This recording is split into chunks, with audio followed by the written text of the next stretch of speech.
What up? What up, everybody?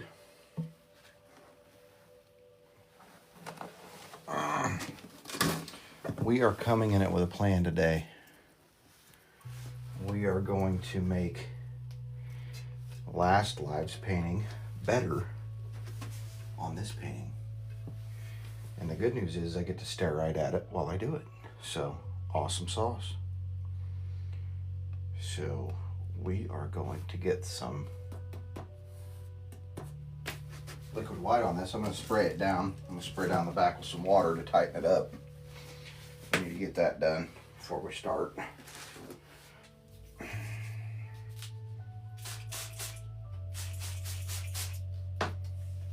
I know that sounds weird, but you spray some water on the back of a canvas that's got a crossboard on it, and you've got less likely of a chance of hitting that crossboard and making a crossboard on the whole front side of the painting. So, all right, let's get some liquid white on. Let's get started. Hope everyone's doing well today. Gonna bust out the old liquid white. Let's see if all of our friends show up today. It's been a hot minute since I've painted.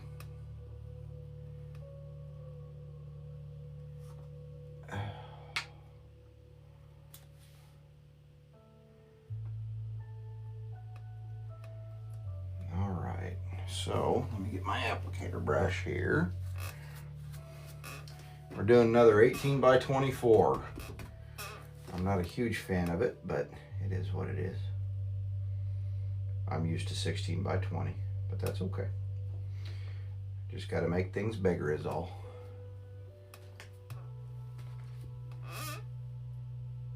And we have to apply a healthy amount of liquid white to our painting. And then scrub her in real good. Get a nice base coat going.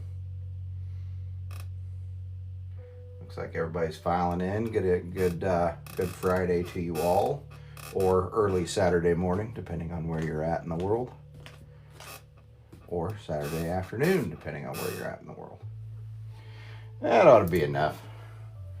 And then if we got to, we'll wipe it down with some paper towels. Probably won't have to. We didn't have to last time. We actually had to add some liquid white to the bottom. So we'll see what happens here. But we're going to be doing a kind of a sunset painting. It's going to be pinks and blues and cool tones. If you haven't seen the painting we did last time, you can check out my profile. I posted a picture of it, so that'll kind of give you an idea of what we're doing this time, because I had a lot of thoughts on my last painting, and there are some things that I feel like I could have done better. So we're going back and we're doing a version 2 of the same painting pretty much. And I'm going to focus on trying to do a different... I'm pretty happy with most of the first painting. My biggest complaint to myself was that I did not like my mountains very much at all. So we're going to work hard on doing a little bit more of a natural looking mountainscape this time. So that's the goal of this one, and hopefully we can make something that's pretty to look at. Hope everyone's having a good Friday night.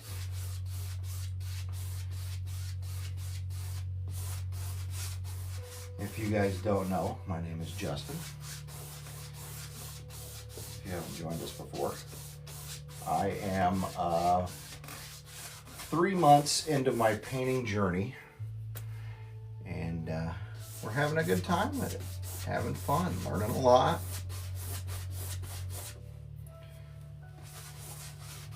Definitely learning a lot. Getting better as we go. If you're in for just some relaxing sounds of a painting being painted, then feel free to chill out. And if going to sleep is your aim, let her rip, Tater Chip. I'm going to be painting a mountain sunset on a lake. That's what we're going for tonight. Right now I'm laying down a base coat. And I'm being very generous with the liquid white as our base coat here. We're gonna spread her all around and then do the finger test and decide if we need to add or remove any, is what we're gonna do.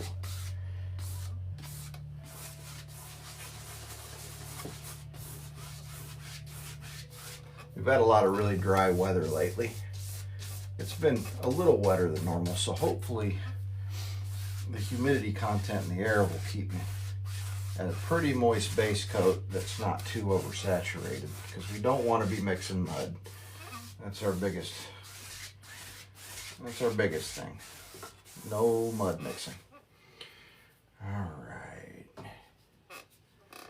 No, liquid white is not the same as gesso. Liquid white is a mix of linseed oil and titanium white. And what it does is it stays wet, and it allows you to blend colors on the canvas. That's basically what it is. White gesso would dry very quickly and give you no, I mean, I'm not doing acrylic, I'm doing oil paintings. So now black gesso I use sometimes to, what is that? Okay, I got it. I use black gesso to prepare canvases and let it dry so I can do nightscapes. That's one thing I do use gessos for. I've got white gesso, but I rarely use it. They say to prepare your canvases with white gesso before you apply your base coat. That way it doesn't soak a lot of it up. But I'm just not really that concerned with it, because I've found that if I add too much white gesso to a painting and then start it, I don't have a lot of tooth on my canvas. So, yep, working with oil. Hi, Vicky.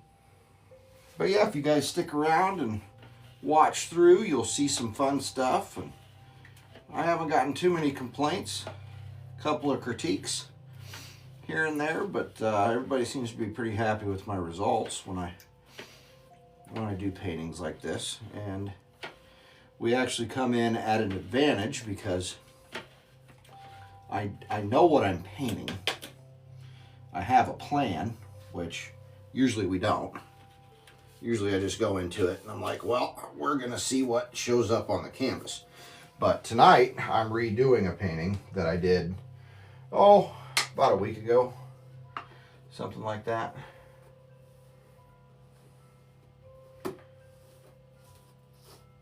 And Bama, no, RC Pilot is not correct on that. It is not the same as white gesso. There is a very big difference, which I have explained previously. It is white. That's really the only comparison that you can do with white gesso and liquid white. Let's see here. I'm gonna bust open a new roll. Nope, I don't submit them to galleries. The one I'm working on is actually going for a fundraiser.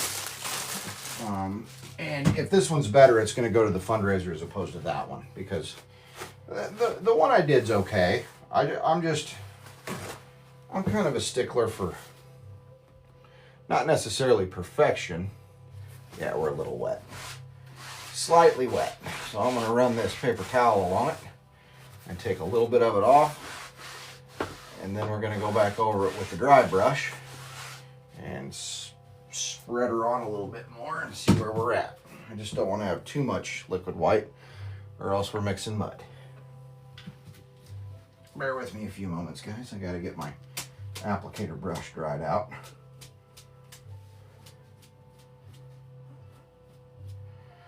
The difference between liquid white and white gesso is an acrylic-based undercoat, and it dries in about a half hour.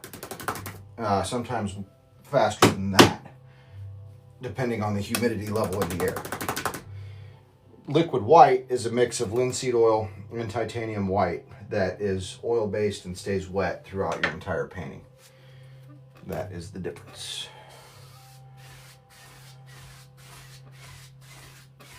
It's basically for the purpose of blending on the canvas. And I'll show you what this liquid white does when we start laying down our sky color, because the sky color is going to cover the entire canvas today.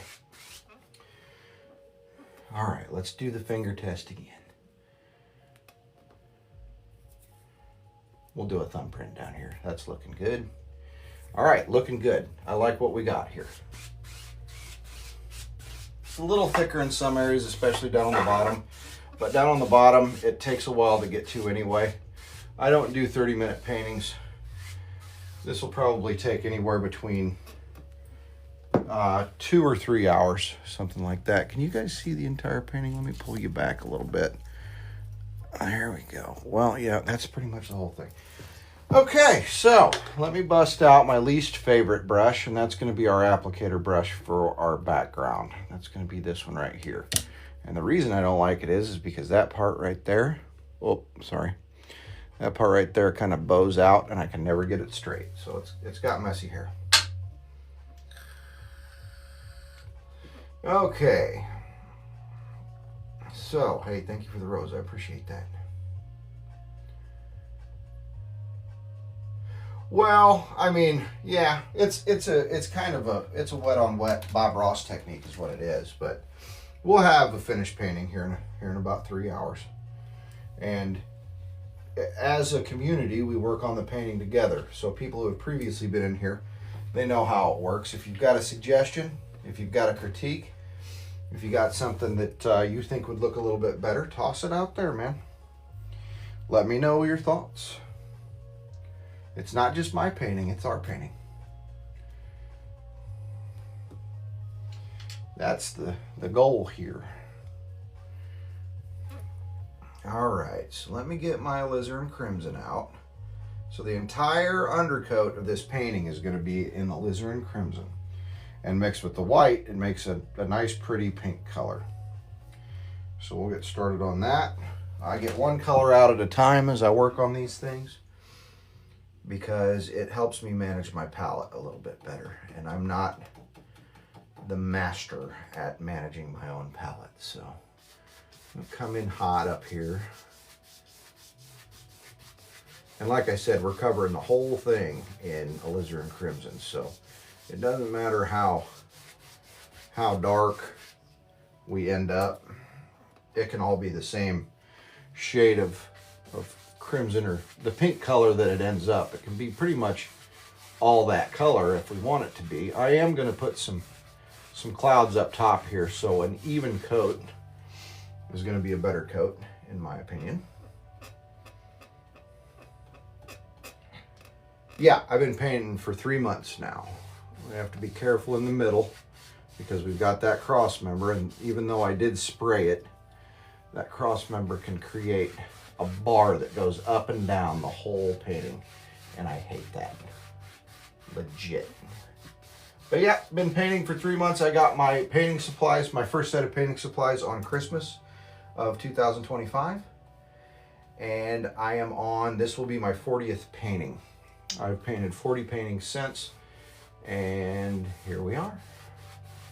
Here we are indeed.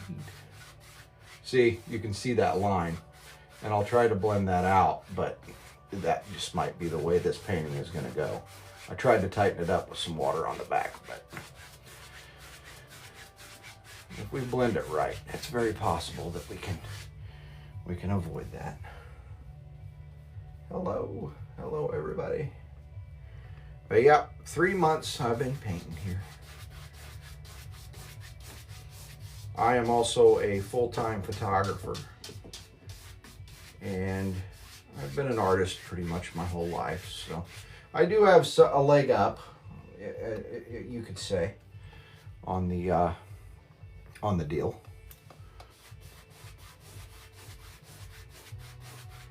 This one's gonna be nice and dark, that's for sure. For sure, gonna be dark. See, I don't think I'm gonna avoid the cross member on this one. That's sad, but it is what it is. We'll work with it. It's an imperfect world, am I right?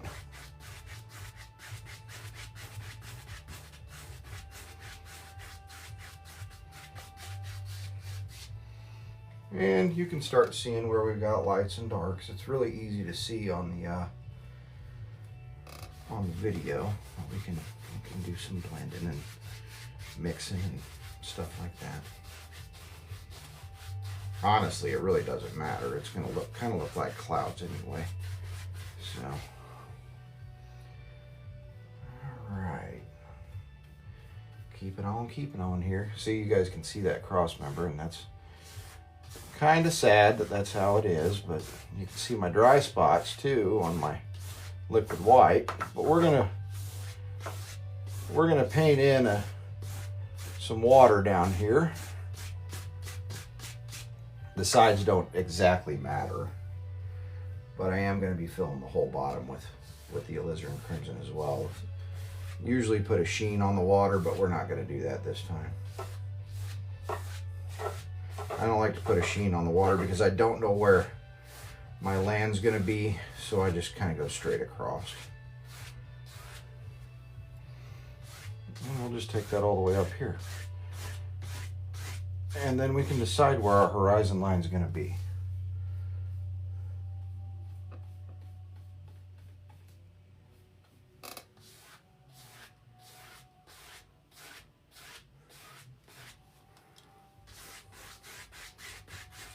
Come back up here and fill this out. If we've got a cross beam on it, it's, you know, I managed to avoid it on the last painting. In this painting, it wants to show itself. So it looks like some of the comments have been filtered out, so someone may have been being mean. That's okay. If you don't like what I'm doing, you can say your bad things and move on. It doesn't matter. Not everybody likes what I'm doing, so.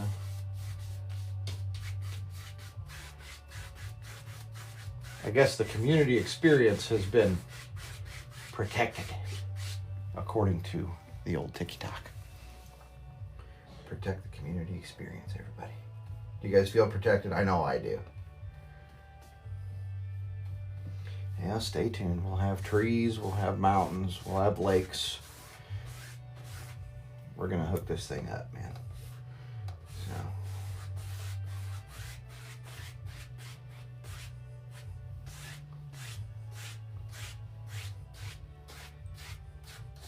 So. Didn't really get my edges as good as I thought I was going to. And that's okay. But I go heavy on the paint because we want some pretty colors, so.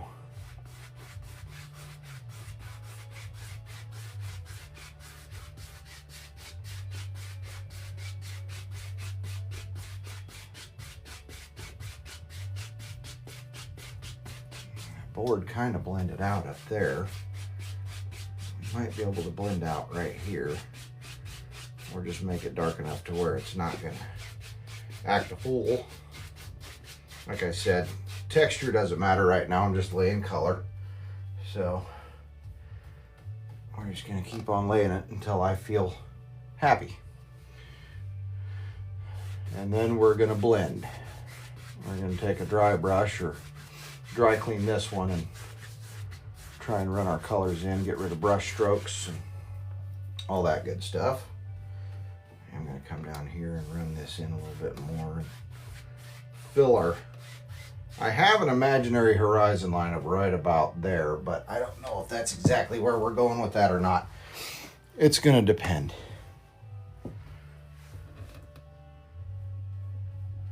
I'll definitely put a Dollar General in here.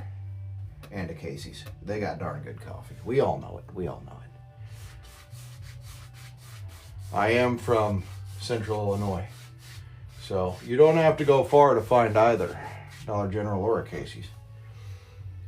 Let's pull a little bit more dark crimson in here and push it into the corners a little bit. Make it darker in the corners.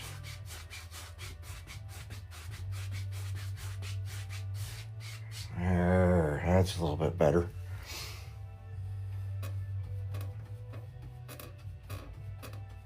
Yeah, well, we're gonna have a mountain in there. I just have to decide exactly where it's going. So.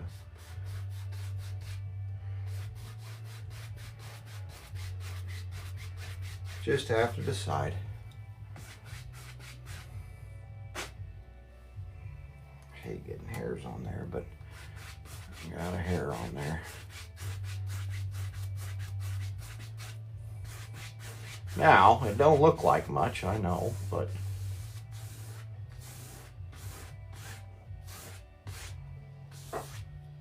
and like I said, down here doesn't really matter as much. We're going to be pushing in some silhouettes down at the bottom. That's the plan there. All right, let's get her cleaned up. I don't like that streak, so let's pull through.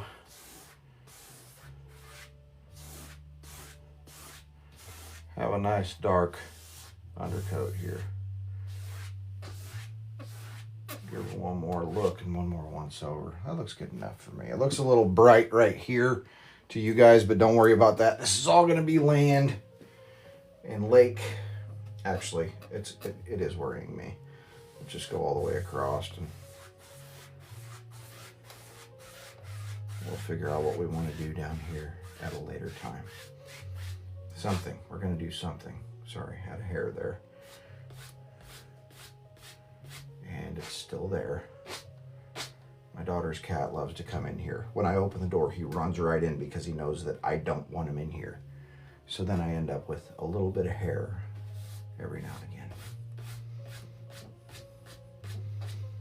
I mean, God bless that cat, but I would rather he not be in my studio for that very reason. All right, there we go. We got that out of there.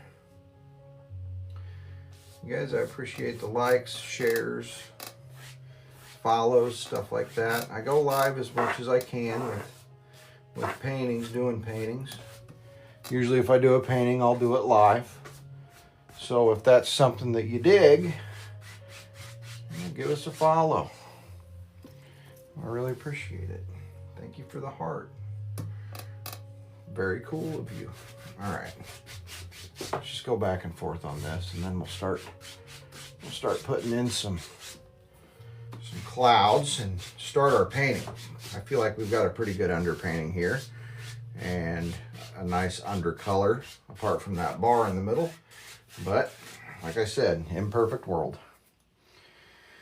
Okay, so I'm going to dry clean my brush real quick. And the way we do that is just take the red and start going on the paper towel roll. I learned this from another Justin, another left-hander named, I think Painting with Justin was his handle. He stopped posting videos though, but he's got a lot of tutorials out there, and he's a lefty. He's been very helpful in my journey, I can tell you that.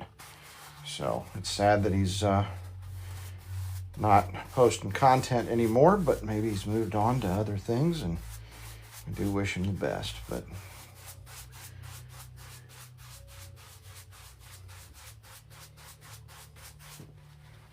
yeah, and I mean, whether or not you're going to use this again, it's a good idea to dry clean them before you run them through solvent anyway, because it'll save your solvent from filling up at the bottom with pigment and oil paint. So you end up just kind of cleaning off the least amount of paint when you run it through your thinner. And that's a good thing, because thinner isn't cheap, and I'd rather spend my money on paint when at all possible. Okay, so we'll set that off to the side. That'll be cleaned later. I do know that we're going to be busting out 2 different sizes of knives today. We're going to be using the big knife, and we're going to be using the little knife too. So I'm going to use the big knife to clean up my alizarin crimson pile here, and we will hang on to it just in case we need it for any reason. Plus, I poured entirely too much for this painting, so that's going to go. That pile's going to stay there, and it might stay there for another painting if I decide to paint again tomorrow.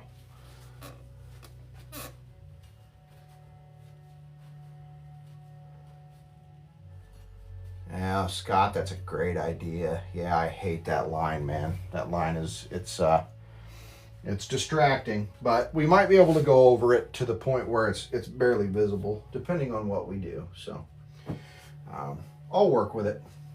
I'm not going to waste the canvas, so I don't have a board to put under it right now to try to blend it out, but man, it would be nice if I could. That's okay. That's all right. We're going to let it roll. So, all right. So let's break out. I did, last time I did Prussian blue, and I did a Winsor & Newton Prussian blue because I love Prussian blue.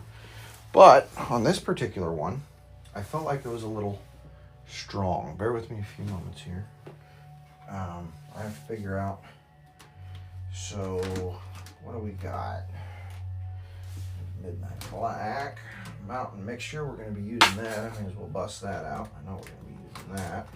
Going to be using the titanium white. And I know I've got some hidden around here somewhere. I've got some phthalo blue. We're going to do the phthalo blue. No cabin. Justin came in early for this painting. All right, so what I'm going to do is I'm going to mix a phthalo blue and I'm going to mix a white, and I'm going to kind of make a gray here, I think. In any case, a little bit of phthalo blue is all you need, because phthalo blue goes a long way no matter how you mix it. Only takes just a little bit.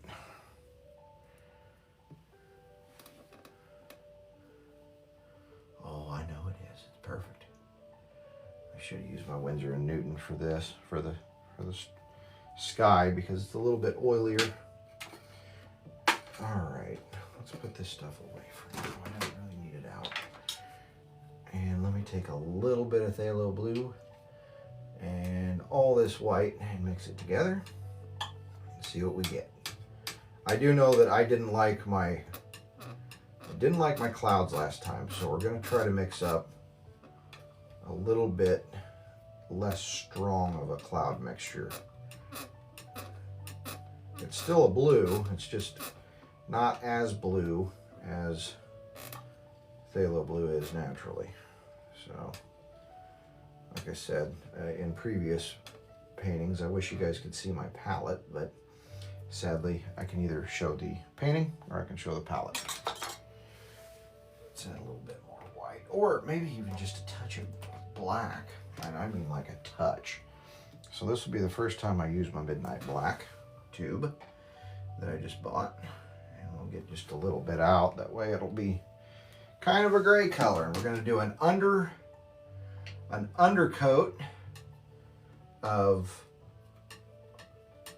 cloud, and then we're going to do an overcoat of cloud. And hopefully we have enough paint to do that, because I did not mix a lot.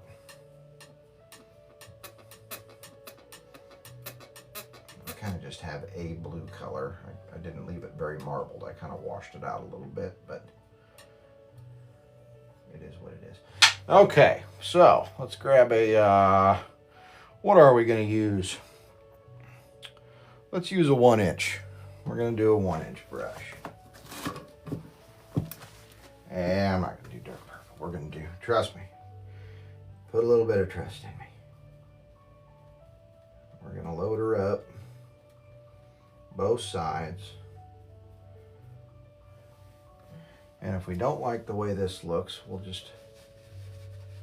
do something else. Remember now, this is an undercoating.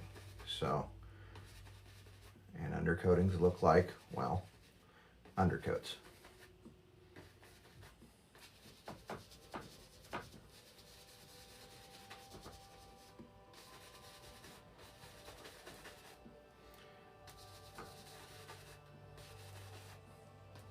Now I know what you're thinking. Man, that looks terribly bad, but put a little bit of trust in me.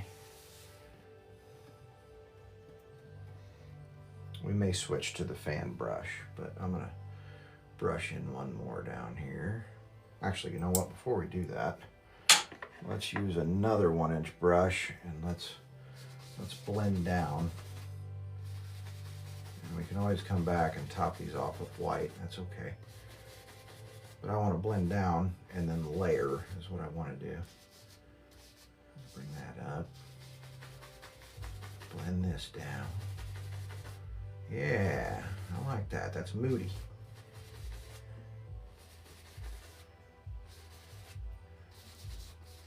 I already like it better than the last painting. Thanks, V. All right, let's get out a fan brush to continue. I'm gonna load up that fan brush and we're gonna see what we can pull off moving forward. So, well, let's come in like so. Actually, I'm gonna start here. And we're gonna come down like this and kind of fade it off into the distance. I like that better. And then I like using the fan brush better. Just take that off the edge of the canvas. So there's a layer. And just like the last layer, we're gonna bring this down and leave the edge. We don't necessarily have to leave the edge considering we're gonna do a white over, some white caps on these, but mix the color down a little bit. And this one already has that look that it's out front. So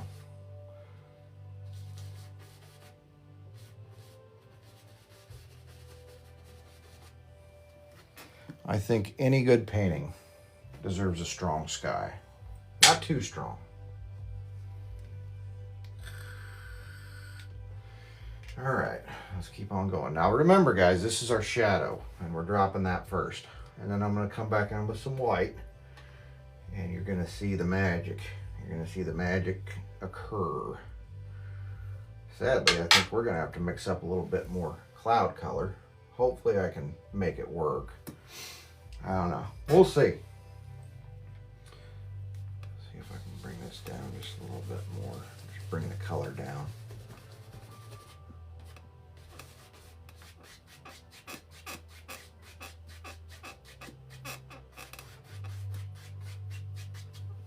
There we go. I like that.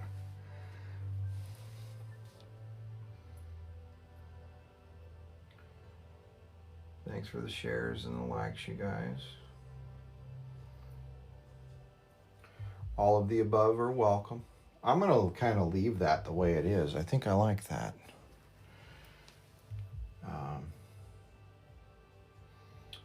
For whatever reason, those look like different colors, but they're not. I think it was because of the use of the 1-inch brush, but that's all right. We can use that same 1-inch brush and we can push some back over here too. I'm gonna switch to righty and we're gonna start filling over here. It just makes them fluffier is all.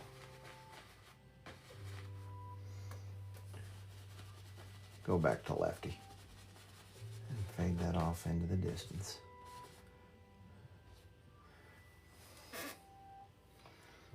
Take our 1-inch brush and bring that down a little bit.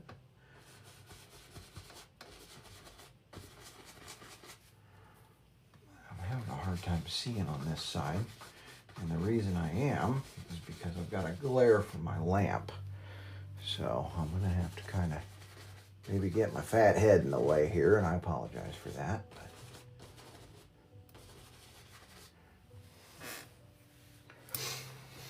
Okay, well, they're kind of identical on both sides, but we'll fix that. I am going to bring this over so I can see the color a little bit better because I can't see it right now. Okay. Now let's come in right here. This is what's going to make it stand out. These are going to be a little bit more layered, and we'll come down this way and come back up, and we'll just do some funky stuff with this cloud. There we go. It is not exactly the same as the other side now. Just keep mixing it in. My biggest thing with paintings that I always say is all you have to do is paint enough to make it look believable. It's got to look believable. if people look at it and their brain believes it's a cloud, then it's a cloud. So make it believable. And that's what we're doing. We're just trying to make it's really just an illusion to the eye. Is all an oil painting is an illusion. Because we all know it's just brush strokes, you know.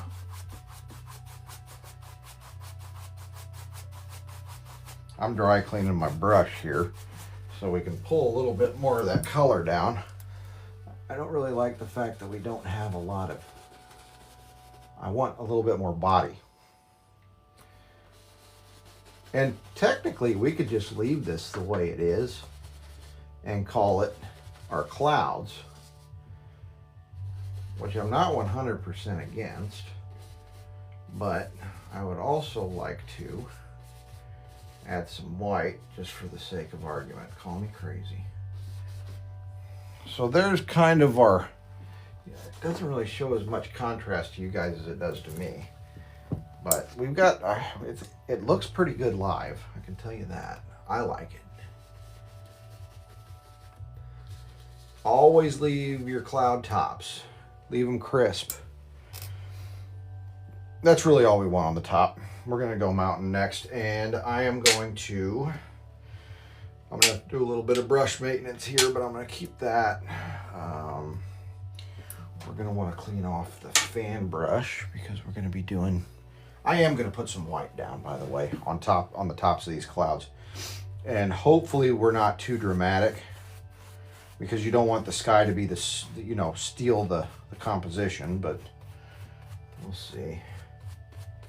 Yeah, you can kind of see it. I'm looking at it on my Mac and on my phone, but it doesn't nothing really translates perfectly electronically in terms of color, but maybe you can see it. I think it's nice and dark, and I really like it, actually. It's a lot better than my last sky, and I'm not going to go pissing around with it either too much, at least. All right, we're going to bring that blue and set it off to the side in case we need it, because we can always come back and do some fun stuff with it. But I am going to mix my white right with what's left of my blue on the palette. I'm going to clean up this brush real quick. We don't need that. So we're going to get that cleaned up. I didn't dry clean that, so hello blue solvent. We got some blue solvent now. Sorry you guys have to stare at my fat head. I usually wear a hat, but it gets warm in here when I'm painting, so you get to see my bald head and my card reader on my back of my neck. The back of my neck takes Venmo, Cash App, all the major payments. Just kidding.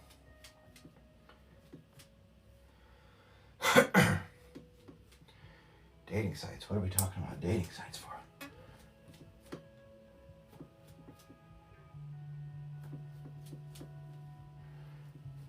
Oh, yeah. They are definitely illusions on the dating sites. I will agree with you on that. They are masters of trickery, aren't they? All right, where is my Winsor and Newton? There's my, I'm going to use my Winsor and Newton titanium white because it's a little less thick than my Bob Ross titanium white. And it might help us cap these off in a way that looks good, and we will find out. I'll try one, and if I don't like it, we're going to scrap the idea. And we can just blend it out because white's not very hard to blend out. So this brush is not exactly dry, and it's not exactly wet. It's got a little bit of solvent on it, and that's okay. So we're going to load that up with some white, and we're going to see what this looks like. I really hate to waste that edge, though. That edge looks great right there. Tell you what, we'll leave that edge. We'll come back here and start messing around.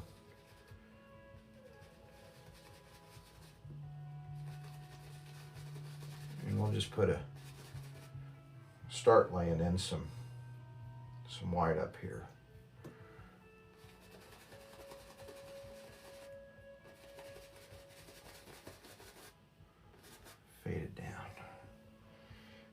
her down. Yeah, them dating sites, man. I'm glad I don't have to deal with those anymore. I do not like those dating sites. It's full of fake and full of crazy, isn't it? Yeah, come out like that. And then let's blend it and see what we got. See what we're working with here. How you guys feel about that so far?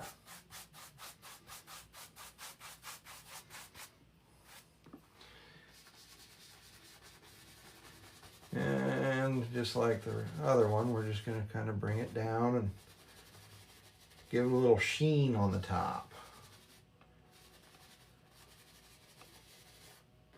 And then if we, I kind of like that. I kind of like that. Good news is we're working with nothing but titanium white. So if we need more, we can grab more. And let's see. Why don't we do this? Why don't we just like kiss some of it instead of saturate all of it? We'll do some white tops. Give a little kiss on the tops, that's all. It doesn't have to be full of them. They can just light the top. How's that grabbing you, Bob?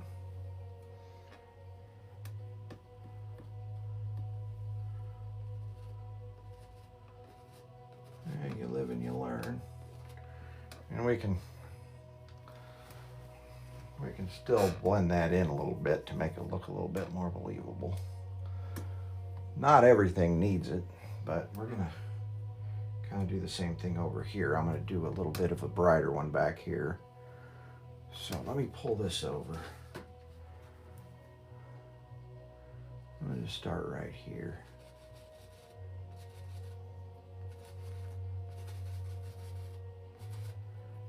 It doesn't all have to be in there either. It can just be, you know, here and there.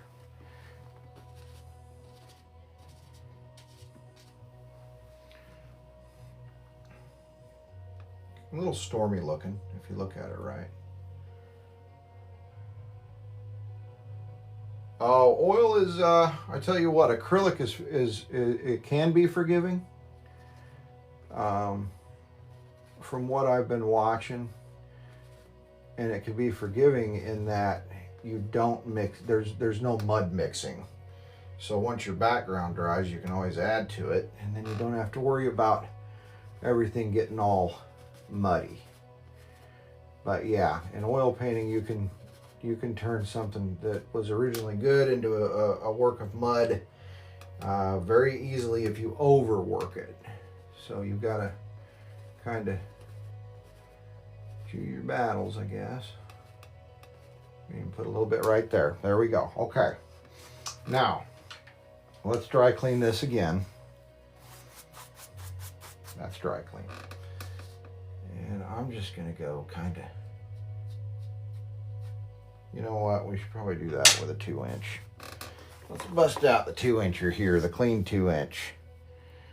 It's stained, but it's clean.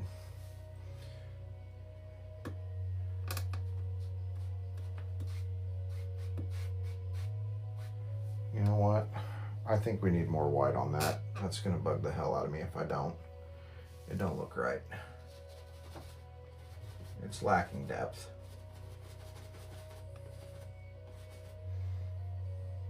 We're doing it. Anything worth doing is worth doing right, folks. No half measures.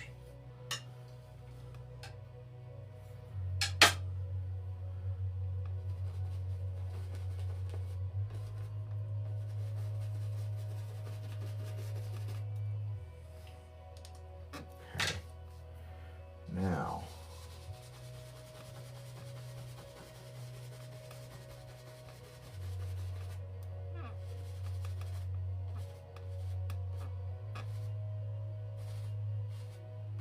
I'm going to push these clouds back a little bit too.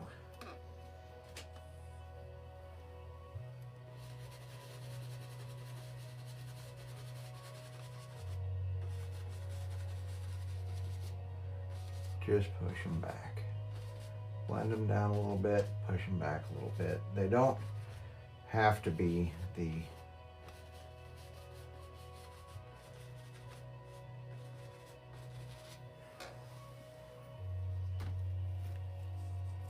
we are not going to be doing any co-hosting today. I'm sorry.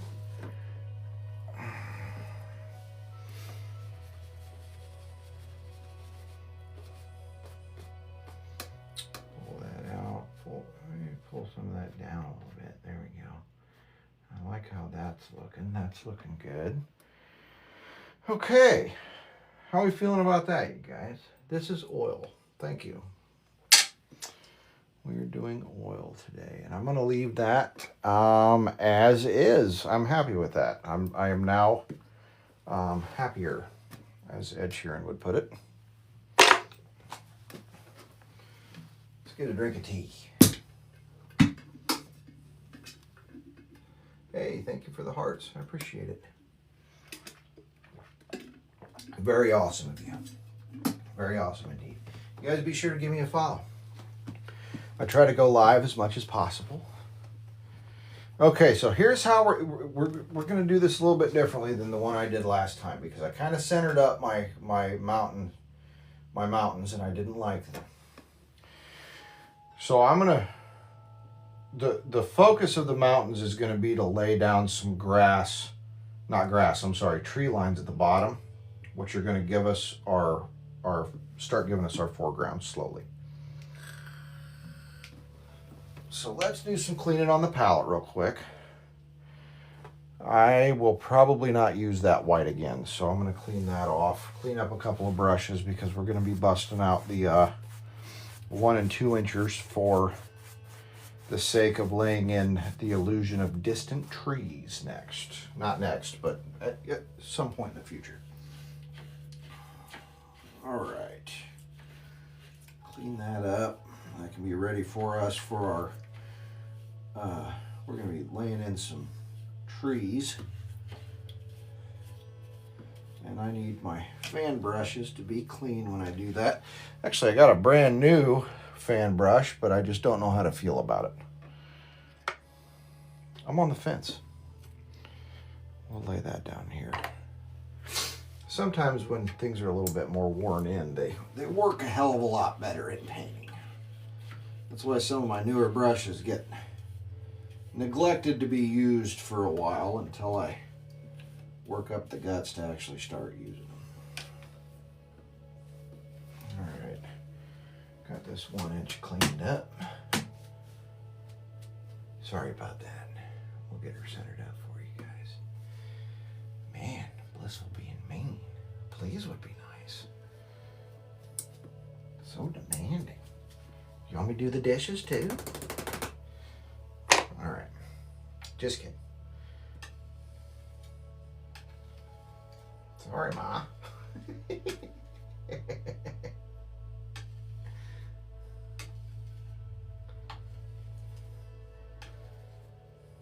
No, I'm just kidding. I'm just joking with you.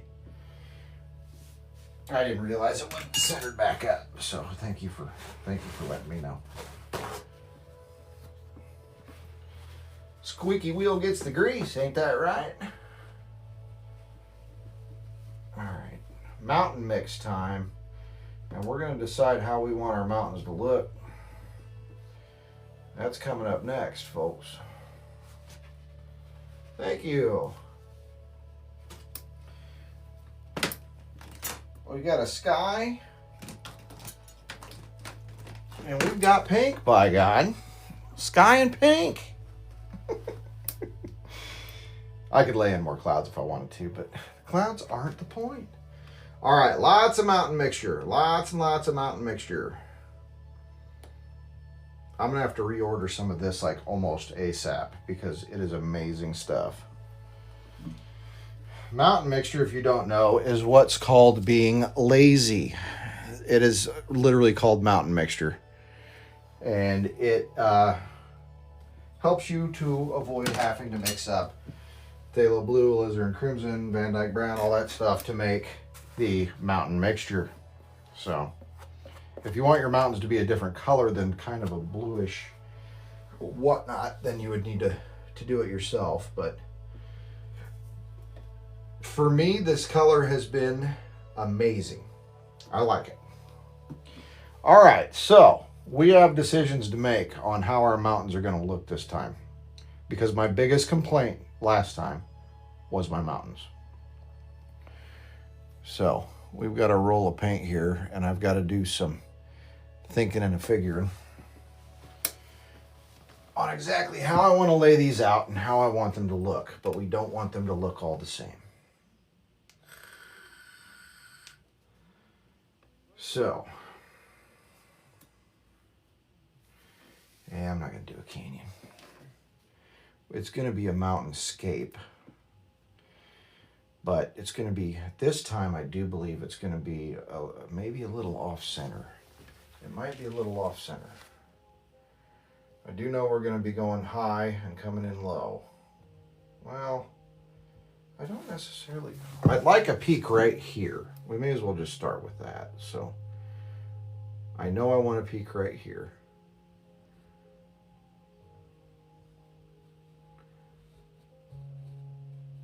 And I don't want the peaks to look triangly. Does that, you know what I'm saying? I want them to look rocky and crazy looking, you know, something like that.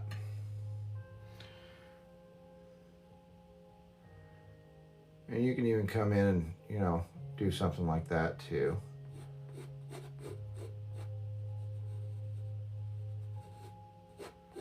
So that's the start. There's a peak. You got to start somewhere, right? Come down like that. Okay, so I want this to look right, you guys. This is where,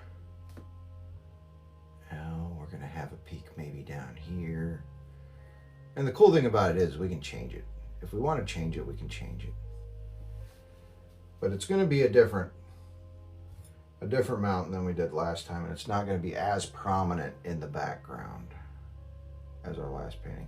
Guys, if you want to know what I'm kind of going for here, you can take a look at my profile, and that's going to give you a kind of an idea of what I'm shooting for.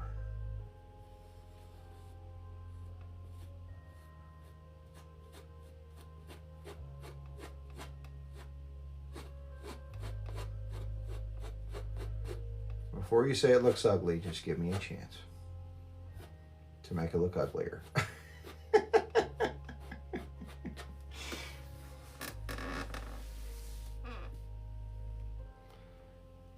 right.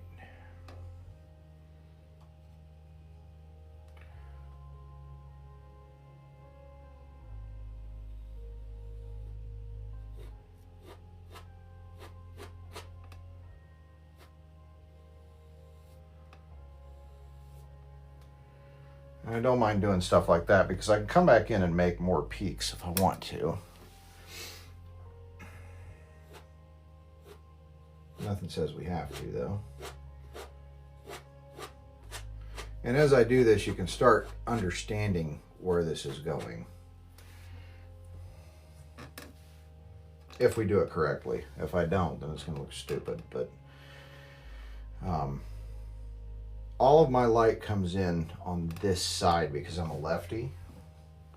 So that's something I have to keep in mind, so I can bring these down and do tree lines and such.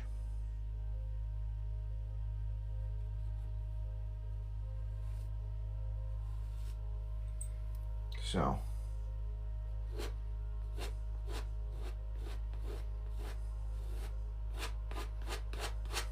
and trust me, this paint's going to go a lot further than you think it's going to once I bust out the brush.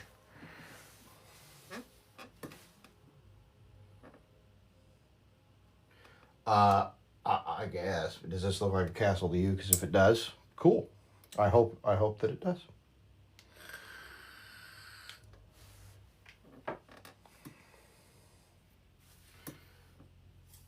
it's open to interpretation. Let's just put it that way.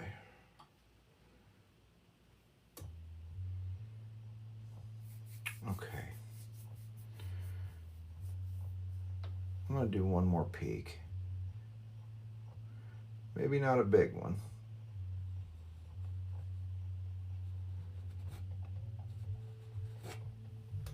Something like that. It won't be huge, but it'll be there. One thing we don't want to do is make a pyramid, and that's just what I did. I will rectify that by doing a little bit of this right here. Just make it crazy.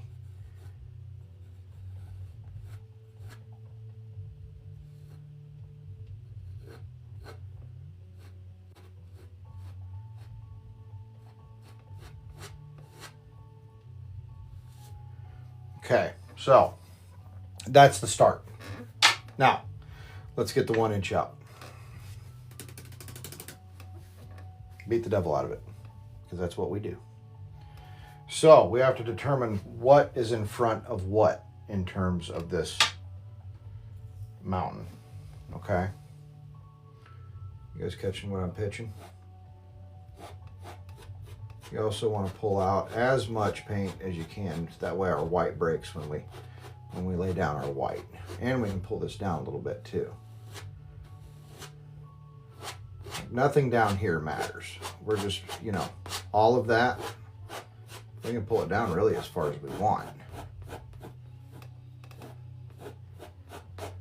But we do want to drag that color out to give us less stuff on the canvas to deal with.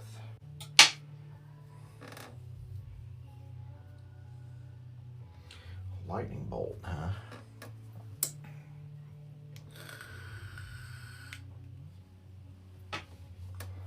So, let's start on this side since I'm a lefty.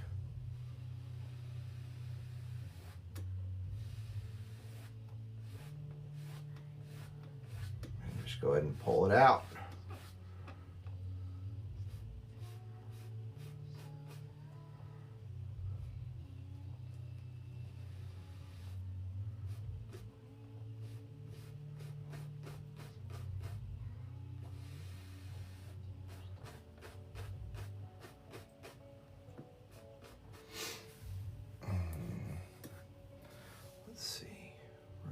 This one down and out in front.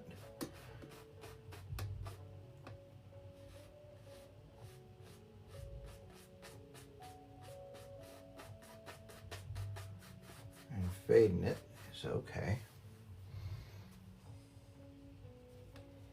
You guys see where we're going? Amanda, I've been painting for 3 months now.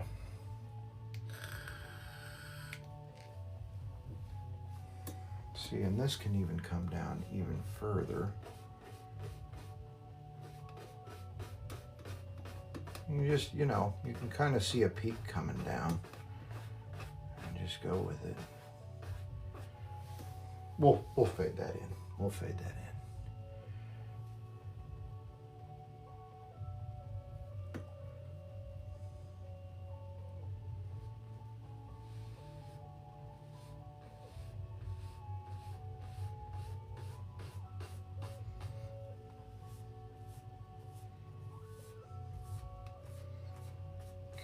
Going that way. And this is all subject to change. It doesn't have to stay this way, folks.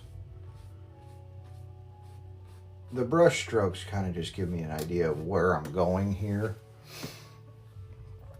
And I can, you know, there are no straight lines in nature. So, see, now this guy, we can come down with him and just straight, you know, be kind of nuts with it.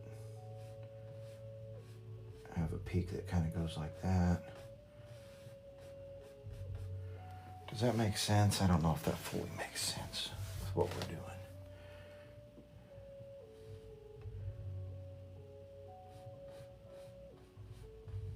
Unless we keep moving over, I guess. It can come down like that. Start moving this way.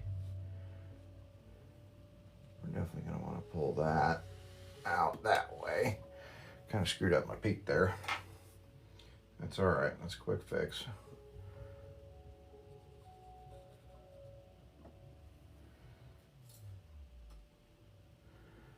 We'll just come back in and give ourselves the top again.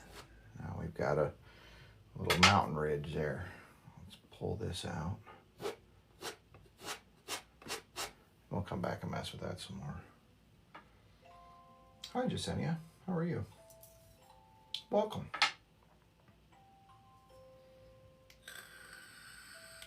Thank you guys for the follows. I appreciate that.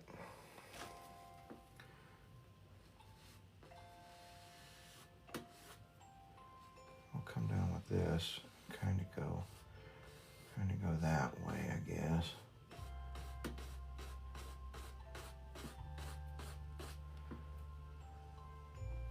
I'm still not sold on this part right here, but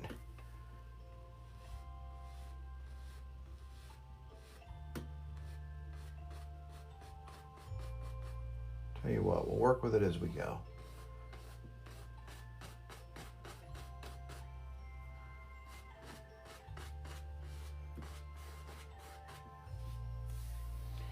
That's going to be the basis. Bob Ross did not teach me. Well, I've watched Bob Ross in the past, you guys. I have. I used to watch Bob to alleviate anxiety while working a corporate job that I hated. Let's see. Let's kind of make that come down and out like that. I don't know. Like I said, we can revisit that. That's a pyramid. I don't like that as much. But we'll mess with that too.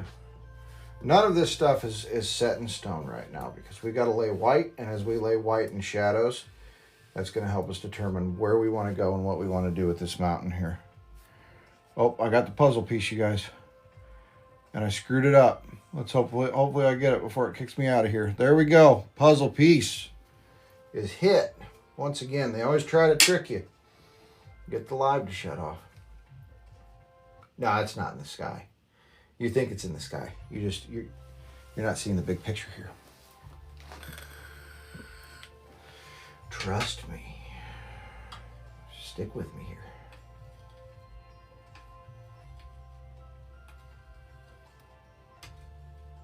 Stick with me.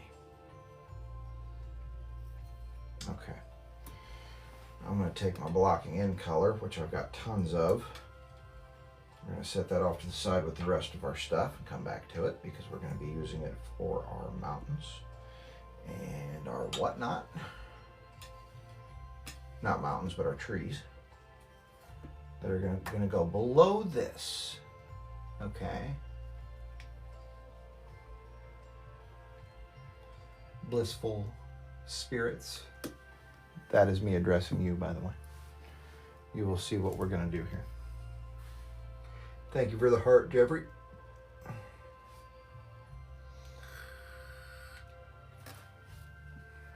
Okay. Let's do some cleaning up here. I like that mountain. I like the layout of that mountain. I like it a lot better than the mountain we had in the previous painting. So that's awesome. Mountains mean a lot to me in terms of painting because I originally started this because of watching Bob Ross Mountains.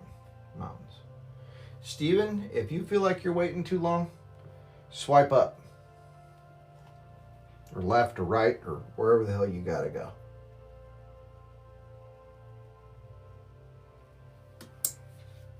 If you don't enjoy watching me paint, don't stick around to watch it.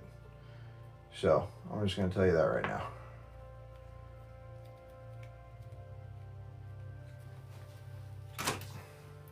All right. So, I'm going to mix a little bit, and I mean like the tiniest scotch of alizarin crimson. Oh, well, that was strong. We'll see what she turns out like. All right, a little bit of alizarin crimson in with my white. And it looks pretty good. I like it.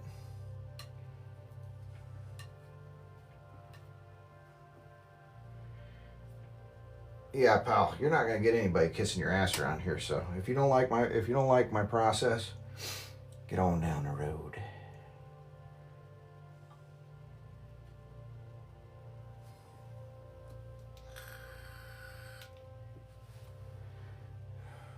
Okay, so where are we going with this? We know that this is going to go in front. So we're going to start with that. We're going to break that up. I don't like that.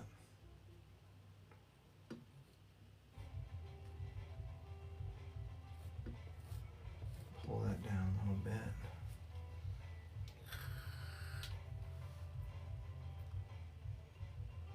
Okay, and we will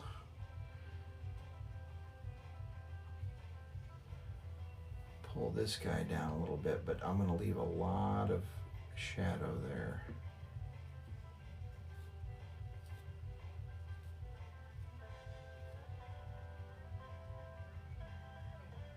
Break up that white on the top a little bit.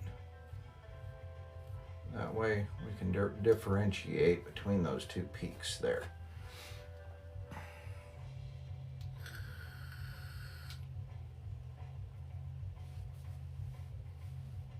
Oh, let's see.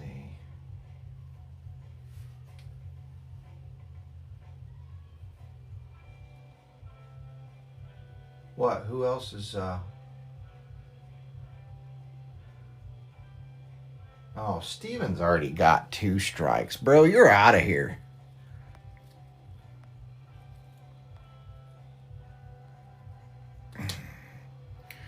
Done. See ya, pal.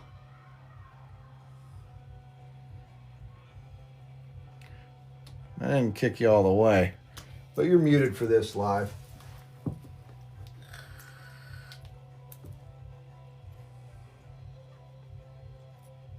God, people. People.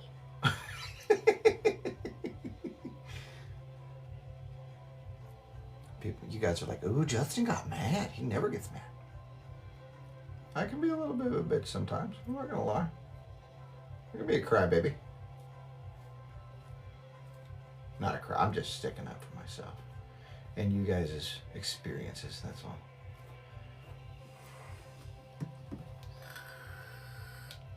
Yep, old Steven. He may as well scroll on. He can't say nothing anymore now, can he? Poor guy. All right.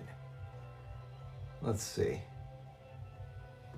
I don't want them to look like shark's teeth. That's my own complaint against myself, by the way.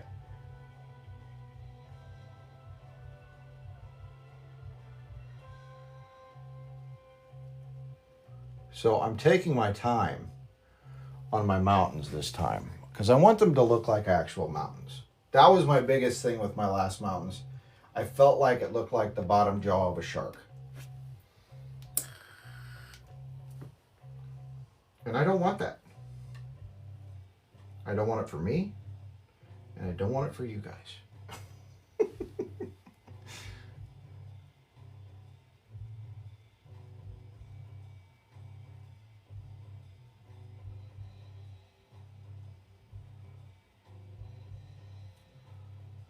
So there's where that's going. Now this guy's going to be weird. What we're going to do is, I told you I was going to use my small knife, so we're going to bust out the small knife for that one, and we're going to go in unafraid, like Eminem. I'm not afraid.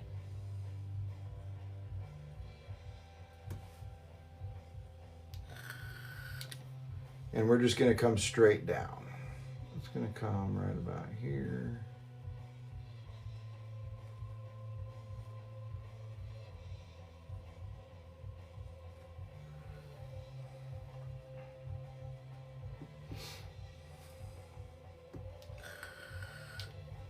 Man, I hate getting muted on lives too, so I hope that royally pissed him off.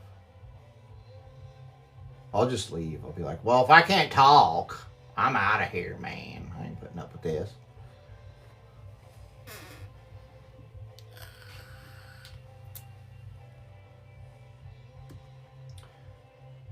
Well, thank you. Yeah, it's a honestly, I don't want it to look manufactured. And the last mountains I just thought were crap, man. They were junk. And when we lay in shadows, a lot of this is going to make a lot more sense too.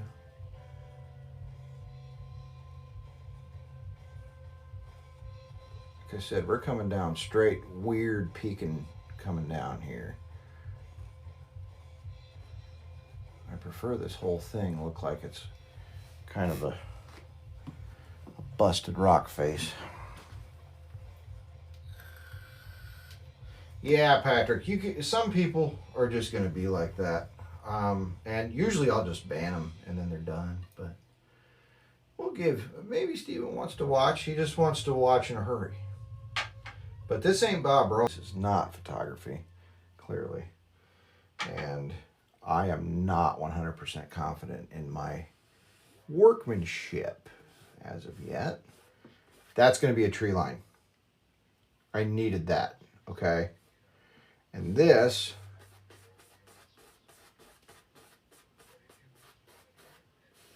is going to be faded in. This too may end up being a tree line. And that's going to be faded in. So you can kind of start seeing our ground here. Bring this down with it. Honestly, the trees can go anywhere in there. I'll bring that down a little bit that way. This side doesn't matter quite as much.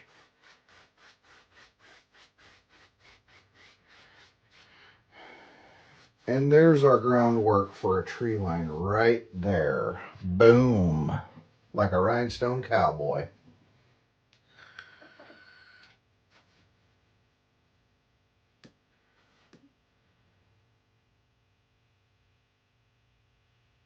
Really? Yeah, I've never tried.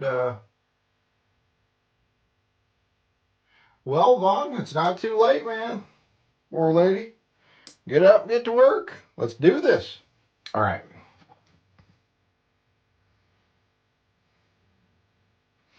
So we need a shadow color. So I'm going to take all my white here.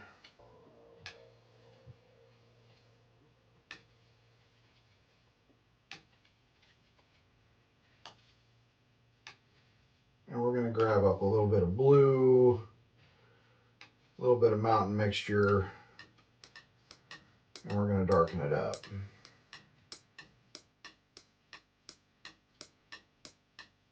And I don't want it to be too dark, but I want it to be a, you know, a distinctive shadow color.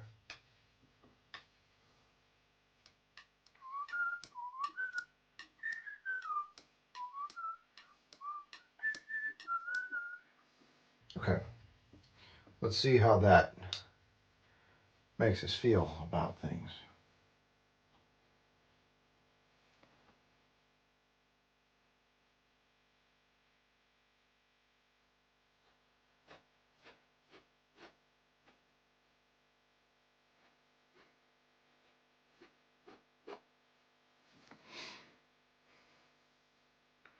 We're going and messing with stuff now, folks.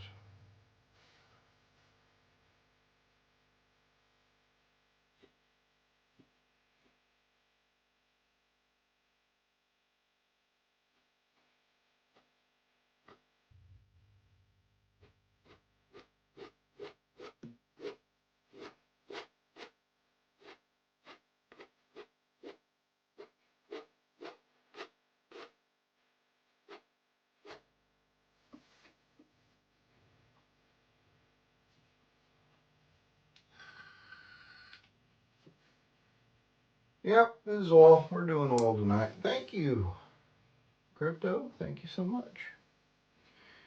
Okay, we might need to come down on that a little bit. Let's come over here and screw with this a little bit.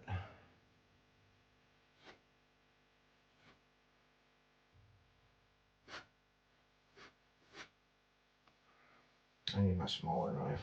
Let's move on to that.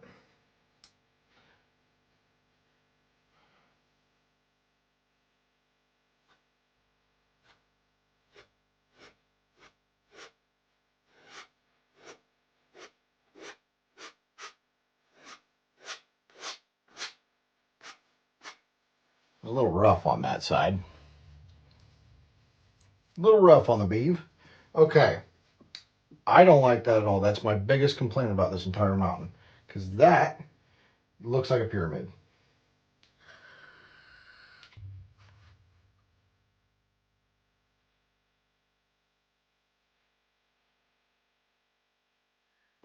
Yeah, drying time takes a little bit of time, but I tell you what, I've got this in my one of my rooms that has one of my major intake vents for my heater, and I tell you what, in about a week it's dry to the touch, and you can move them. You can move them pretty easily. So, how are we going to? I tell you what, I got to mess with this. We got to do something about this. It's just.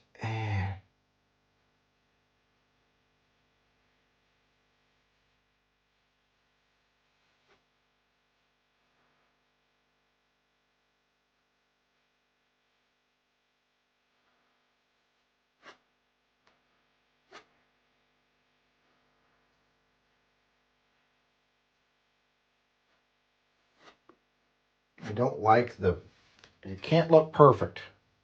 If it looks like a perfect pyramid, it's going to make me mad. Even if it's just that little, you know, that little notch right there, just to make it look, I don't know, not a pyramid or a boob. Sometimes you accidentally make boobs when you're doing mountains. You don't want to make boobs.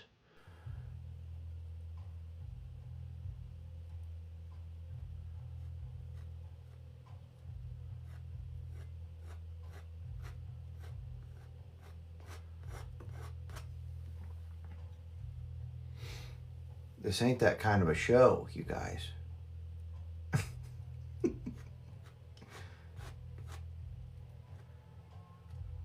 Ooh, we iced the cake on that deal. That's all right.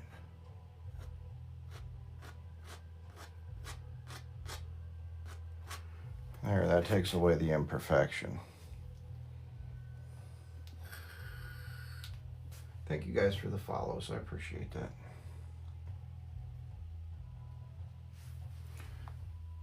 Okay.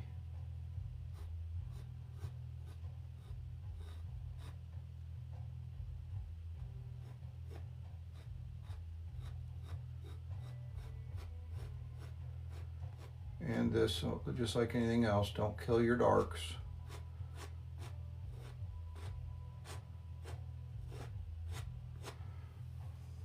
Preserve your darks. Here, let's do this. This is making me mad over here.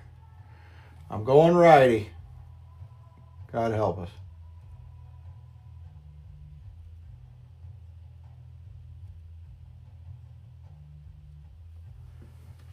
There.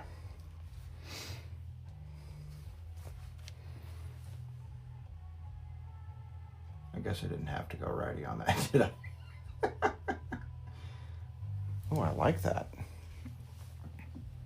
I actually kind of like that.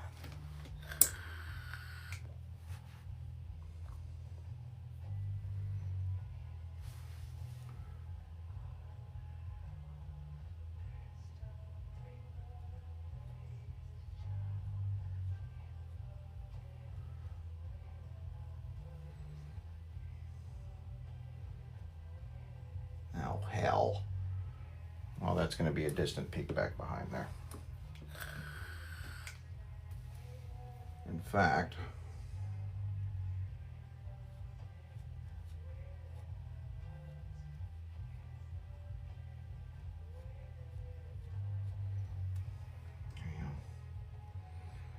let's do some rectification here.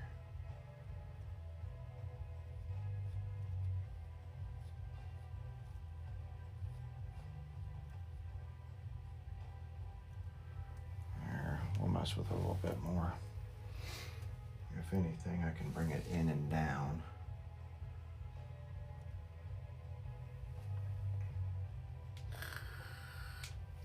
Might make me happy just to pull this back out.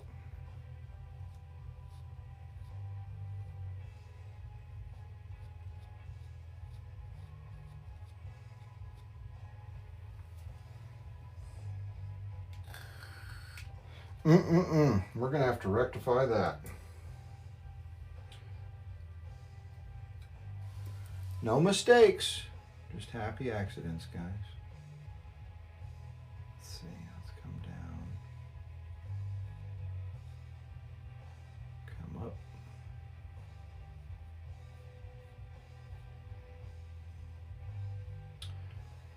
Wipe this down and pull this. Well, I need a little bit. I need to do this side is what I need to do. Bear with me, guys. Technical difficulty.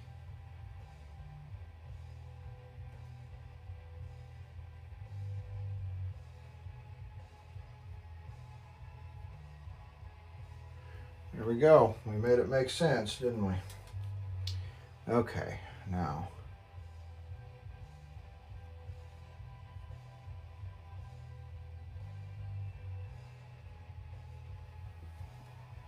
Let's add some shadow color to that, and then we'll be good. Hopefully.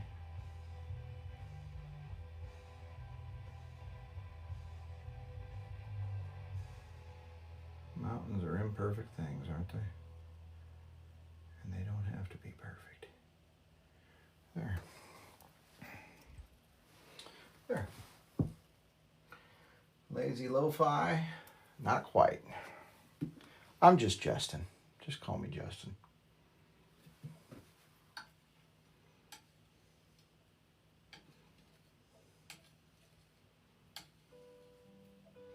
What we are doing, lo-fi, is we are working together as a community on a painting today. You're more than welcome to join.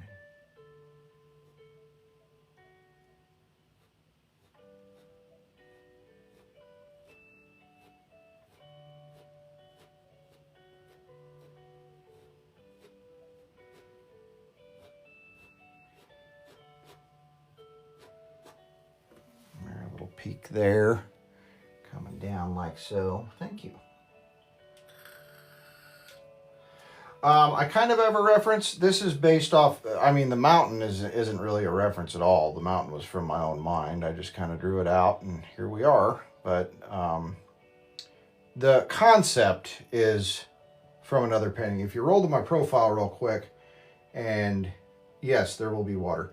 If you roll to my profile and take a look, you'll see where where this originated from. I did one initially and used a reference painting from a guy named Painting with Bram. And then I hated the mountain. So that's why we're doing this again today, is because of my need for redemption. That's exactly what this is a need for redemption.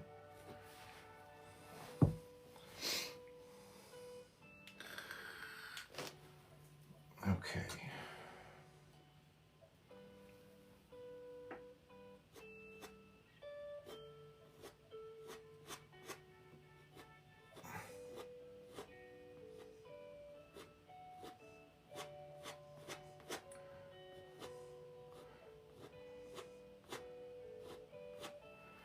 I saw another little peak right there, so that's what we're going to do.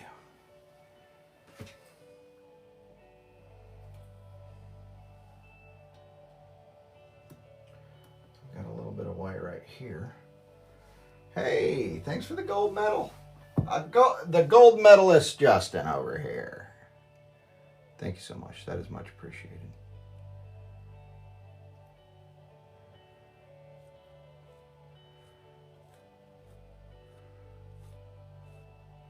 See, and taking your time on paintings and just looking at things, it helps.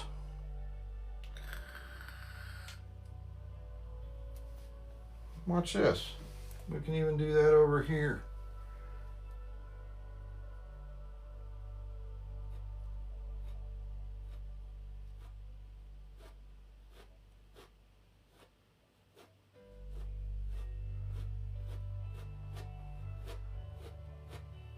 Just brings that mountainside down a little bit. I I found that it's usually best done with your shadows if you want to do that, if you want to go messing around with stuff.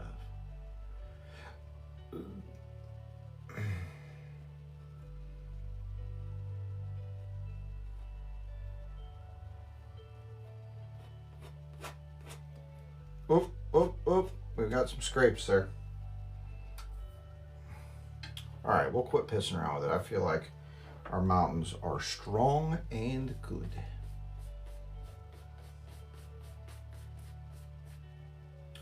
And we'll have the idea of fading around just a little bit here on the bottom. Okay, we've got a mountain. Now, the next thing we're going to do is we're going to take our white from, well, our shadows from our mountain. We're going to mix that with our mountain mix. We're going to do a faded layer of trees in the back, okay? Yep, I feel like I'm really, really happy with it, actually. These might be some of the better mountains I've done so far. The mountain itself makes you forget that there is a crossbar in my painting. Shouldn't have pointed that out to you new guys, huh? And you're like, oh, now I can't unsee it. That's all right. Okay, so I'm going to take a healthy portion of my blocking in paint. Yeah, I probably did entirely too much, but we'll see. Oh yeah, I did too much. I did way too much. We're going to take about half of that out, and that's going to be our next layer. And we're going to add some titanium white to that.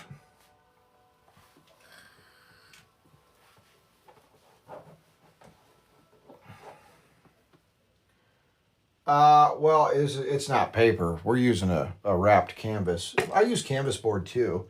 It can affect it a little bit. Canvas board soaks up a lot more of your undercoat a lot faster, so you end up dry at the bottom by the time you finish. But I usually do either wrapped canvas or canvas board. I mean, you can paint this style on pretty much anything. Wood. I mean, you can go do whatever you want, really. I mean, okay, we don't want a marbled color. We want a solid color. But yeah, I've seen people do this on wood, you know, on various surfaces. As long as you got the time to dry it and you got your technique down, you can work with pretty much anything as long as you don't get too wet. If you get too wet, then you start mud mixing. And when you start mud mixing, you start getting angry. When you start getting angry, you stop having fun. That's my only advice. Don't overwork your painting because then you're mixing mud. And I think anybody who's done this for over a certain amount of paintings can understand and kind of agree with that. So, all right, busting out the 2-inch. Let's lay in some trees, folks, because I can see you're a man who knows your trees.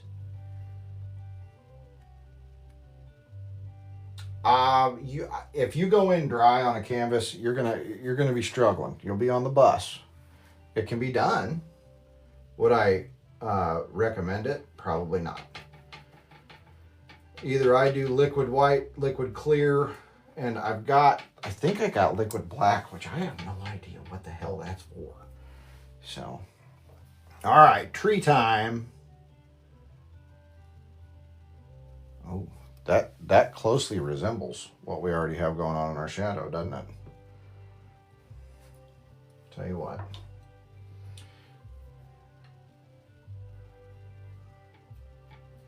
Let's remix. Just not remix to ignition. He's canceled. It's a shame. That was a banger of a song.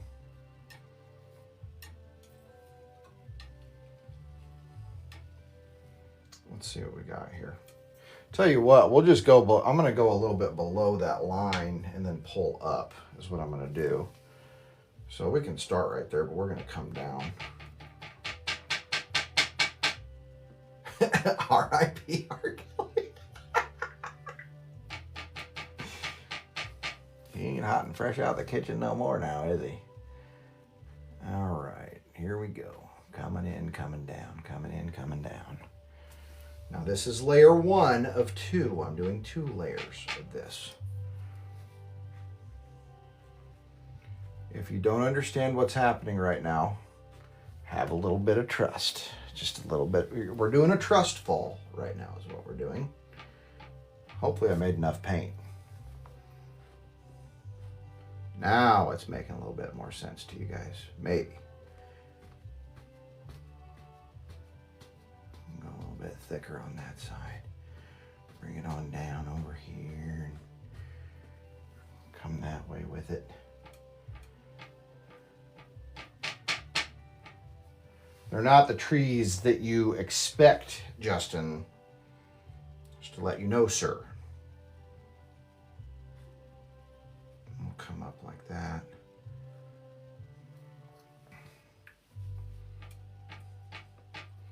They're distant. They're distant trees.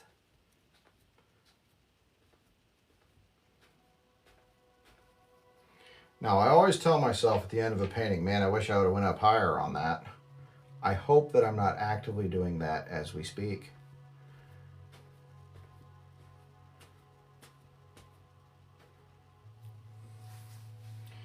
And I tell you what, you can even come down, say, kind of like that.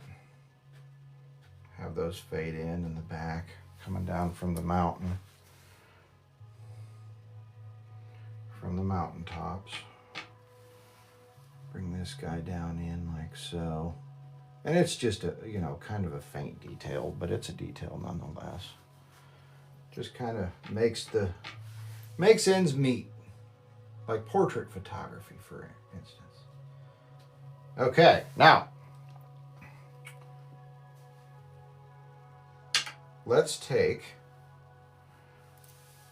our 1-inch brush. You know what? I'm gonna bust out the new one. I got a brand new 1-incher here. Check it. And you just want to flip them up.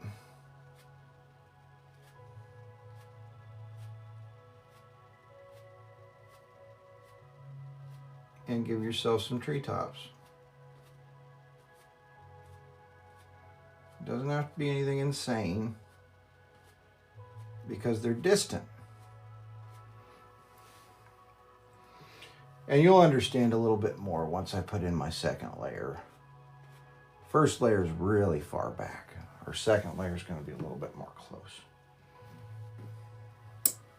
But you'll understand one of these days.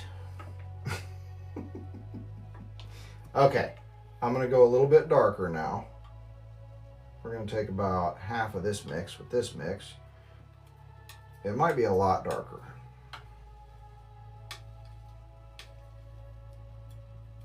And then we're going waterline after this, folks. Justin, you missed we had a heckler in here. He's like, hurry up with the painting. Jeez, dude. He was offended by me taking my time.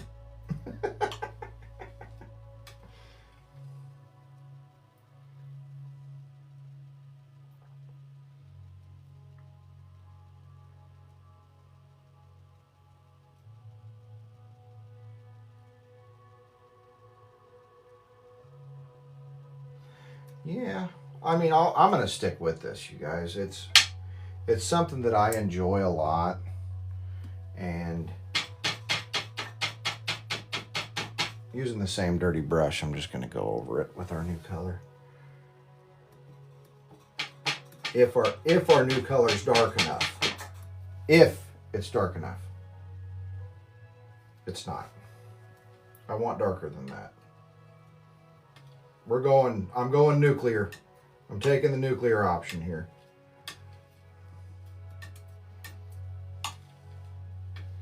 Not necessarily nuclear, but it's going to be much darker. And I guess I'll dry clean this brush before I start laying in again.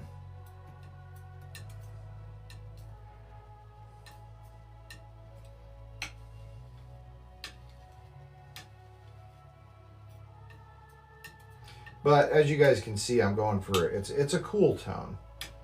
The whole thing's a very cool tone, and I'm not a cool tone kind of guy. I love warm tones. But I saw this on Painting with Bram, and I had to do it. I was like, man, this is so cool. I love this idea. So, yeah. Old Scuba Steve getting all pissy in the background. As Adam Sandler would say, damn you, Scuba Steve. All right, that's dry cleaned enough. I know we can put a lot of color on that with this. So let's pull this out here and knock some knives off my palette. Let's see what we got.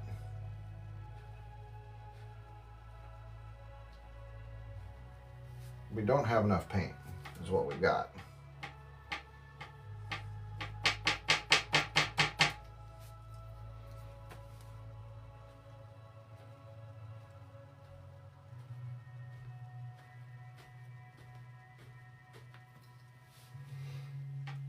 Here's our more, it's starting to work out, you guys.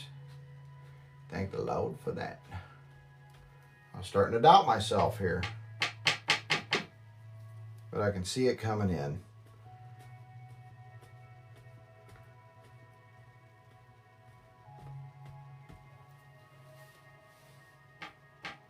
Anybody catching a whiff of that? Do you smell what the rock is cooking?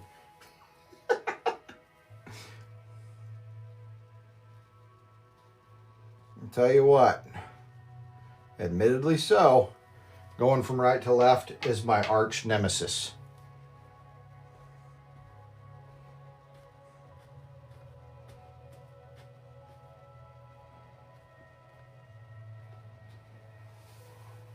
We're kind of coming down, but I'm not going to worry about, actually, you know what? I am going to worry about that. We're going to bring that in a little bit more, just to flatten ourselves out here. It's distant forests.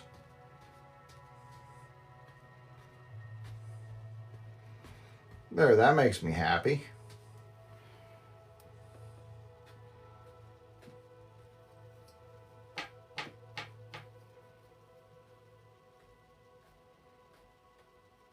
And then you guys are going to see what we're going to do next after I pull up some more trees.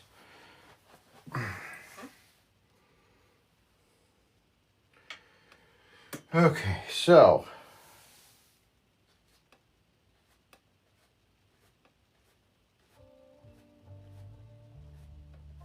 pull these guys up.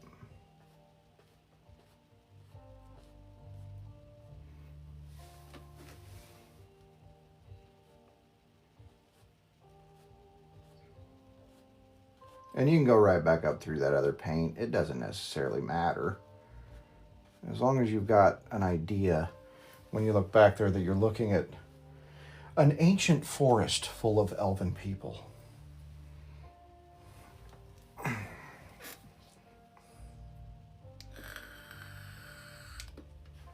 And I'm even going to go a little bit, further on this. And I'm going to do, the last one I didn't do this, and I'm going to do it this time. Man, it slightly differs from my last one. I went a lot darker on the last one. I mean, we ain't got to be scared. I can come down with some. I like where we're going. We're going to stick with it. Stay the course.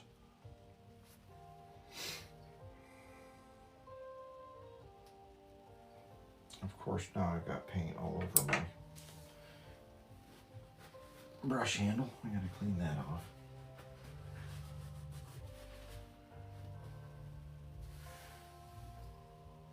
Let's try this.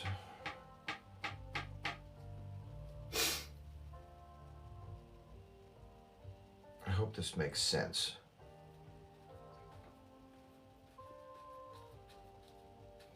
I'm gonna give us a hill.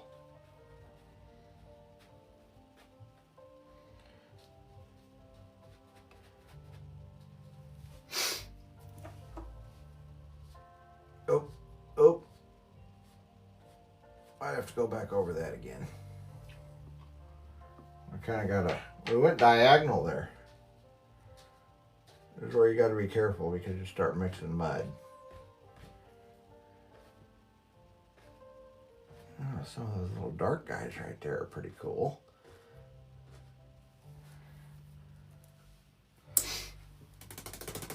Slap that a little bit.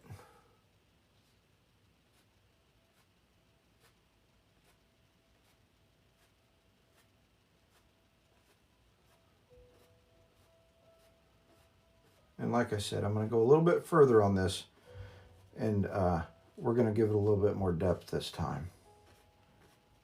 And it's not just going to be this.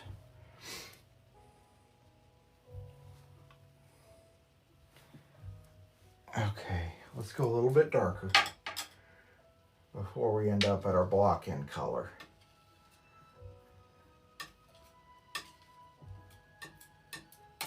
And we're getting damn close to our block end color, but we're not quite there yet. I'm just going to add some low lights back here, even though technically they're not supposed to exist because they're in the background. We're going to do it anyway. Oh, well, thank you guys for helping me achieve my goal if you do. I don't even know what that does, but it's a goal nonetheless. Excuse me. It's not that it's not appreciated, because it is, but I really have no clue about the TikTok stuff. So,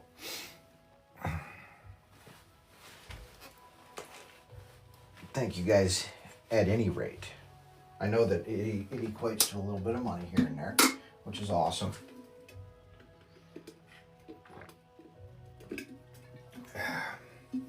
$1:54 a.m. Central Time. And we are just now getting to a foreground here, folks.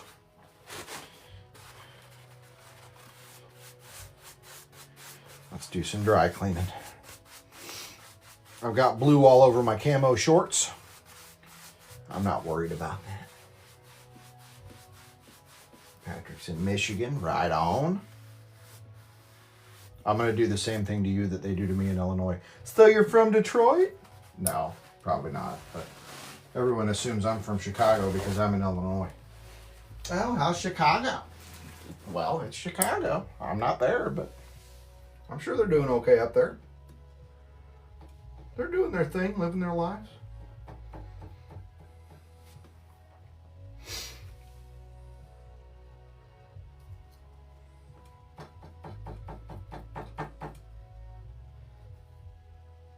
Yeah, well, the ass is blown out of these shorts anyway, so that's why I just really don't care.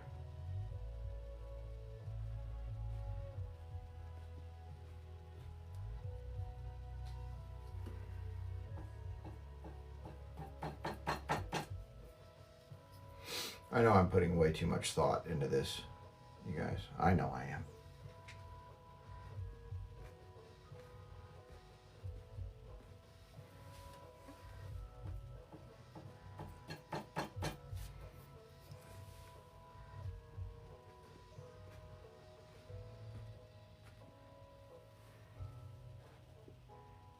There's horns in this song, and I'm like, they kind of make me laugh a little bit because they don't fit in the song. They're like, you know what this song needs? Just a couple of horns. There towards the end of the song, can we get a couple of horns in there? It's like, buck, buck, buck, buck, buck, buck, buck, buck. I don't know if you guys are listening, but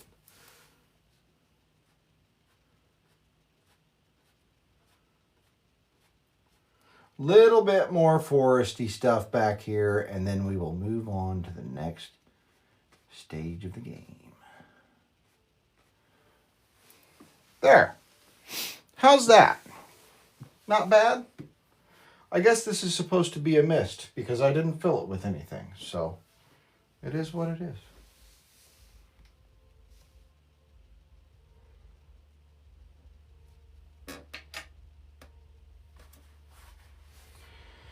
All right.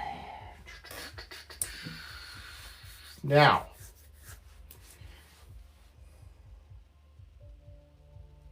I'm I'm going to scrub in. Actually, I'm going to pull down first. I need to do some brush cleaning. I like actual brush cleaning. Actually, you know what? I'll dry clean this sumbitch, and then we'll pull down based on that. And we'll make our water line. And we may be making more than one shoreline here. Because we went from, the last one we went from hills to ancient forests in the back to just straight foreground. I think I'm going to do a mid-ground on this one. I'm not sure where, but I think we're going to do a mid-ground. All right, that's dry enough for us to pull this stuff down. So we're just going to go like so. And we're going to give ourselves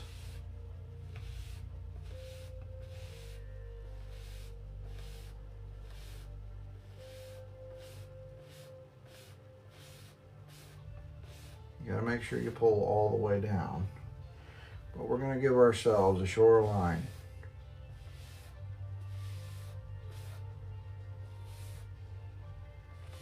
Not all of it has to go way, way down either.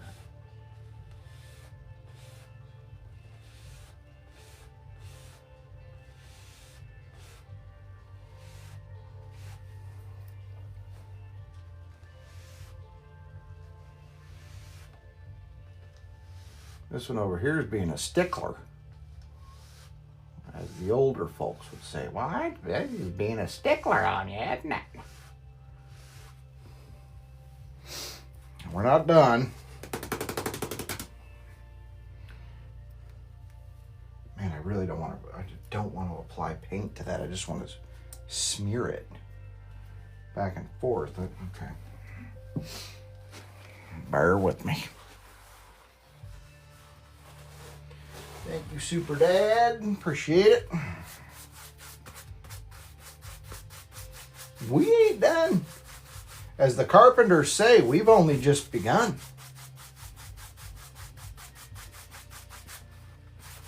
All right, I've dry cleaned it enough. Let's pull it.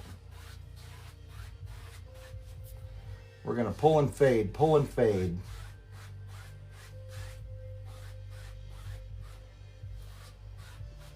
Okay, now it's going to make more sense when I clean up my palette and I scrub in a shoreline. So I'm going to put some of my colors off to the side here. We've got like so many shades of blues, it's not even funny. But I'm going to clean up a nice area to put down some whites because we're going to be using those a couple more times. And then we're going to go into our block-in color because I'm doing a mid-ground and a foreground on this one. I'm not sure where my mid-ground's going to be. We'll figure it out. We will figure it out. And this titanium white doesn't have to be 100% white. But we're going to pull it out with a little bit of color that we have on the palette right now. There's a little bit. There's not a lot, but there's a little bit of blue mixed in. But titanium white doesn't exist in nature, and it doesn't exist in this dojo. So we're going to dumb it down a little bit with some blue. I got to clean my hands off. Somehow I got blue all over my hands. That's fun.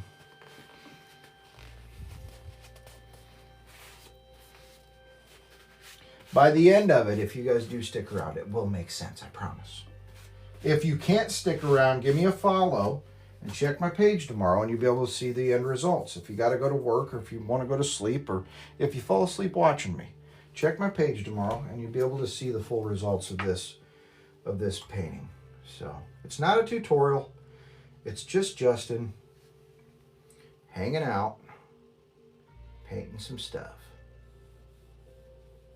Keep your line straight when you run a shoreline. This is another one of those situations in which you want to make it believable. See, we're pushing that back a little bit.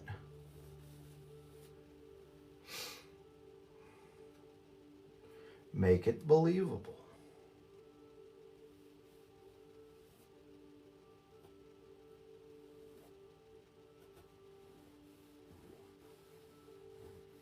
I'm not always always a huge fan of my own shorelines. I don't even know. I hope you guys can see that being laid in. I believe you can. I'm not going to start on top of that board because that's going to make me mad. We're going to come to the board and go over the board. I know I've done a lot of coddling the board this time, haven't I, guys? Those of you who have been with me the entire time, you have seen the coddle of the board and me tiptoeing around it. And frankly, it's become a bad habit, so I'm going over it. Stupid board. That's why I do 16 by 20s. There is no board. This is my last 18 by 24, by the way, guys. After this, we're going right back to 16 by 20. So this 18 by 24 is a rarity because I don't generally work with them. And you guys want to know why Bob Ross did? So you could see him easier on the TV.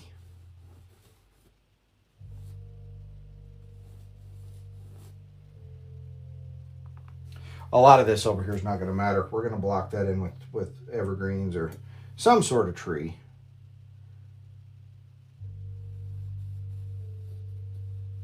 But we can lay it down anyway just to make it look nice for now. You know, there's always a point in a painting where you've got an ugly part. And I don't think we've actually ran into that this time. I don't think we've had an ugly part of this painting yet. I guess maybe when we were blocking in the mountain, it could have been a little ugly. There. That gives it some depth, doesn't it? Thank you, Slippery Pete. Appreciate it, man. Okay, so mid-ground. As I was saying, if I'm going to do mid-ground, I'm making an island. What do you guys think about an island? Perhaps. An island of sorts.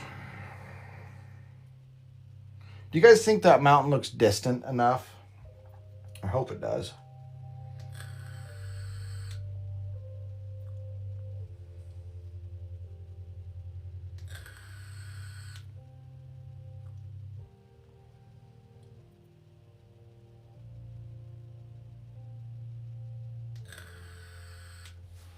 All right, right on, man. Okay, so we've got our darker color here, and I can utilize that.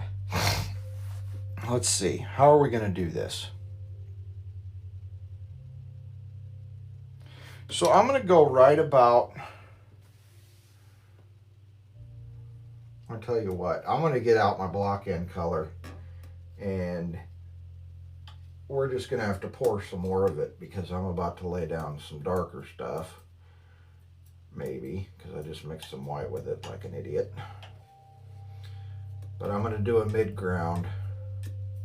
And some of it's going to get covered, some of it's not going to get covered.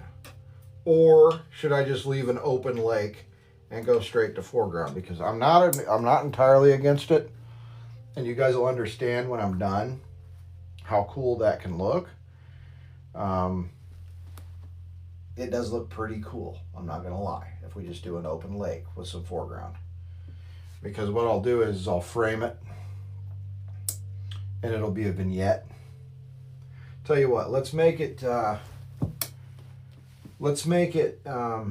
community decision. Should I put a mid-ground tree line in with a little bit more details on some pines? Or should I just go straight to foreground? We'll have nothing but a lake back there. First 5 votes gets the result.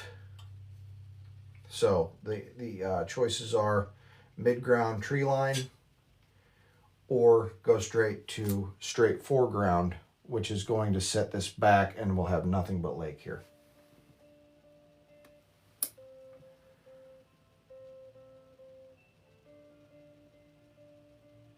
Yeah. Okay, so we got 2 just lake, and then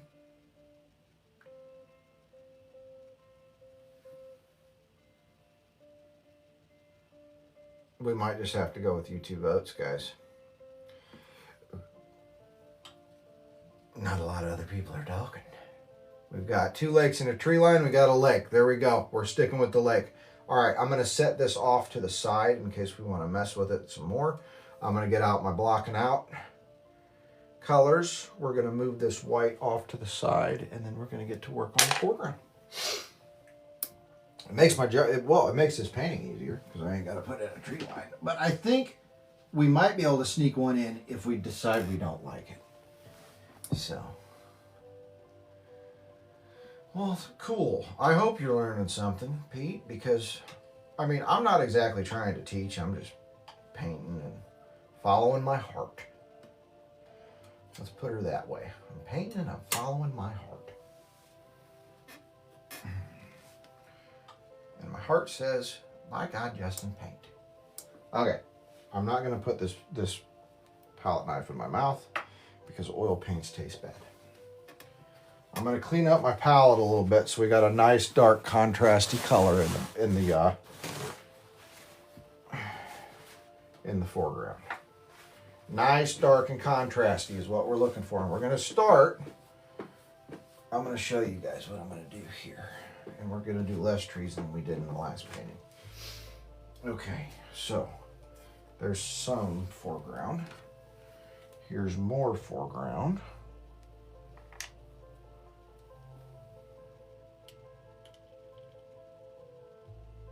Lots and lots more foreground paint. I'm just going to get on tomorrow and order more of this paint because I know I'm going to need it. Probably more than faster than I'll need white or black at this point. I used to do black for my foreground. Okay, let's bust out the brand new handy dandy round 1-inch brush. It's round. Oh no, I'm sorry. We'll get to that, but I need to grab my good, and yes, I do have a good tree fan brush. And you can tell by the color that it's this guy right here. This is my good tree fan brush. Okay, we're gonna have big, big, tall trees here. Big, big, and tall. They have to shop in the big and tall section of your local department store. Okay. So let's start right about here. That's going to be our first tree.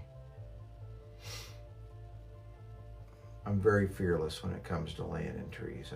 I'm not scared of them at all anymore. Used to be like, man, I'm going to screw up this entire painting. And then I learned how to do trees.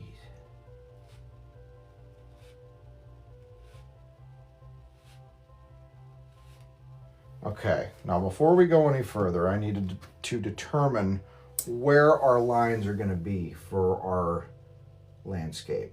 So I was thinking about coming down here, coming down to here, and then coming up to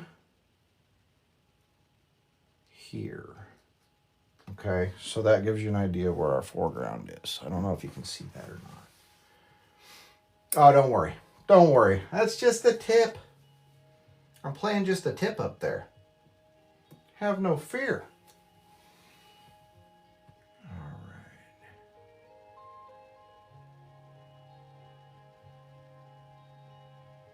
And then we start laying in our pine tree. And I am a huge fan of making them very, very tiny at the top and working my way in. Because we have a long way to go down this particular guy. And I'm going to go back up and you'll see. I mess around with trees a lot and definitely not scared of them because you can come back up and change the way they look and all that fun stuff.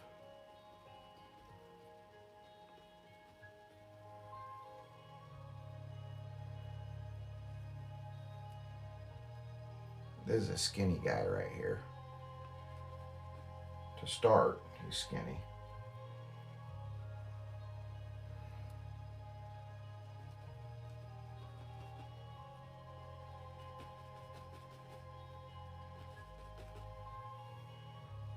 And like I said, it's a rough outline of our tree is what it is. Because we're going to go back up and we're going to mess with it some more. We're going to add to it. We're going to make it thicker.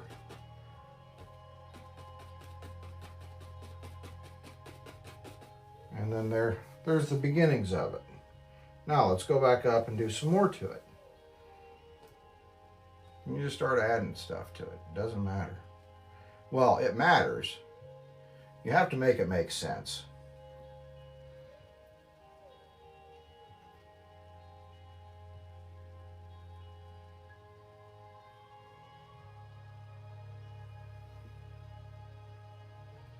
And do I put a little bit too much detail into some of this? Yeah, probably so.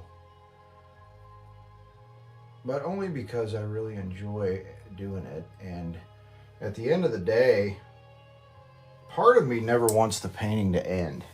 Does that make sense?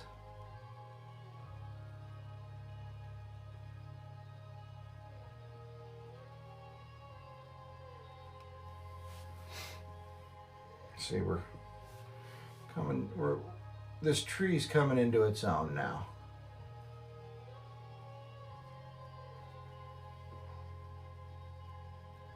Like when I'm doing mountains, I never want them to end. I'm like, man, I could just mess with mountains all day long. It is literally it's the funnest part of the entire painting for me.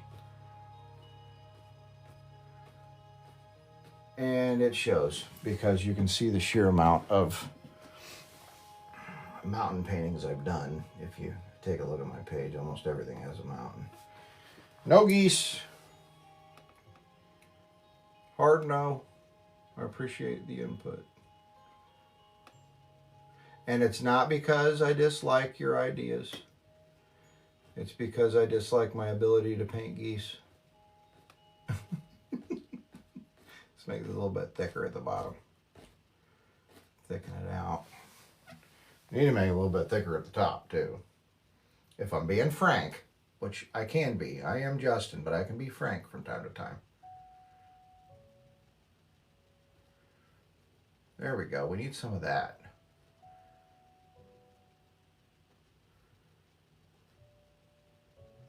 I like it when the branches stick out just a little bit up there like that.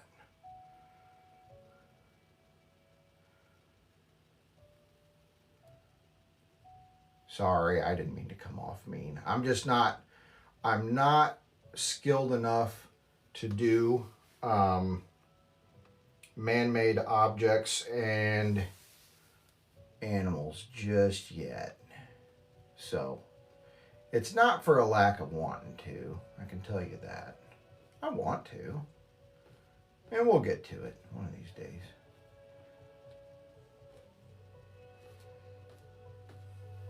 Now, how happy are we with that tree? It's all right. Okay, let's put in another one.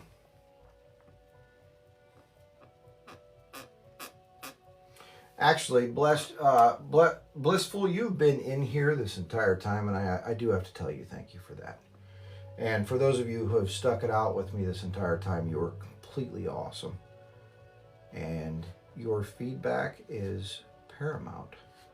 I love it. I love hearing from you. I love that we're having an open discussion. I love everything about it. I mean, we had an open discussion on where this painting's even going to go. And that's cool, man. I dig it. Let's take a different route with this guy. We're going to be a little bit more haphazard with this guy. We're going to make a Z tree.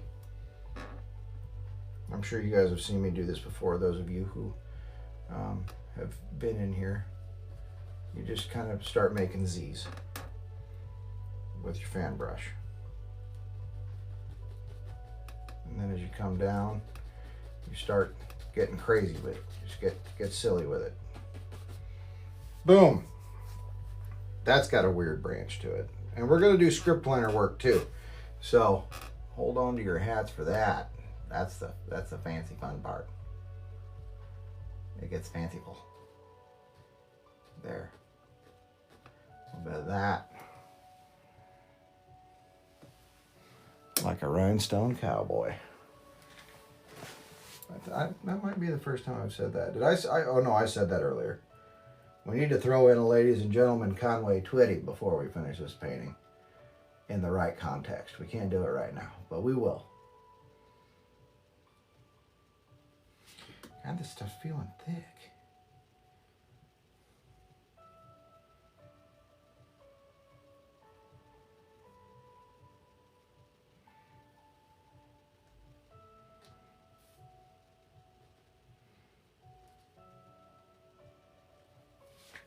There.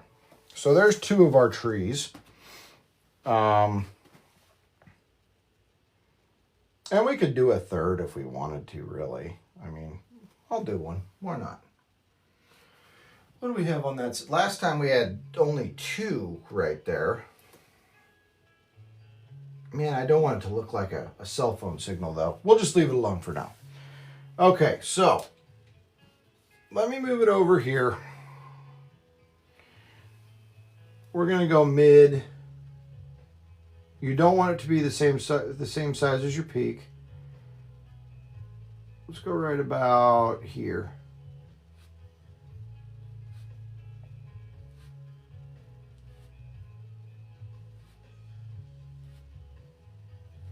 And because I have my line here, I know where I'm stopping.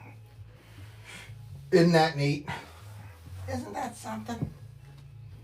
That's just something right there. Isn't it something? We're going to be using a lot of mountain mix, so I just dumped out a bunch more.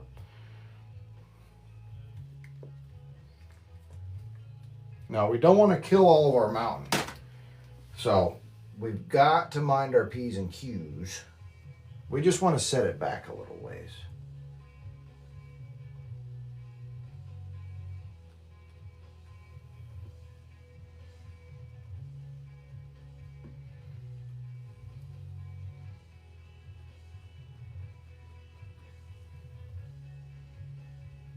I like to keep a bunch of paint on my fan brush when I do this.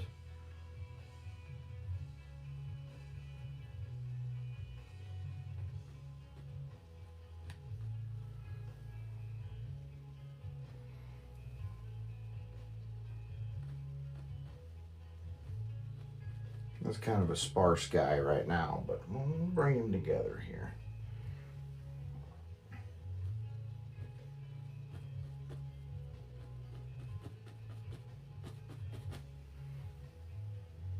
Or we can leave him the way he is. Doesn't matter. And some of this ends up being, you know, you can see it coming together. Well, you can't see the full thing right now because I'm working on this side of the painting, so bear with me.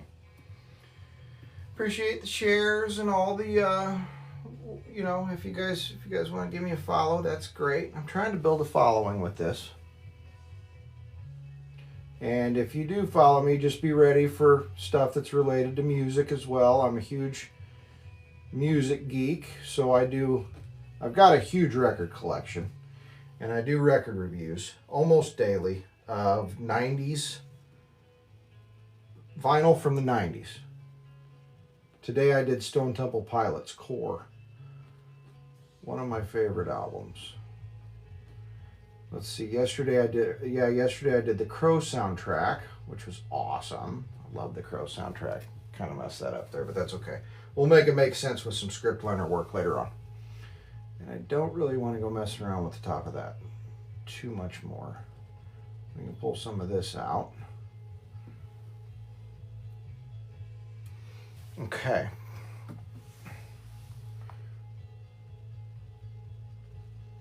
I'm a little bit more satisfied with this tree than I am the one on the other side. We're going to do one more. Some Jesse's Girl, huh? Yeah, Crow soundtrack is amazing, man. And the record is a gatefold, so it makes it awesome. Okay, so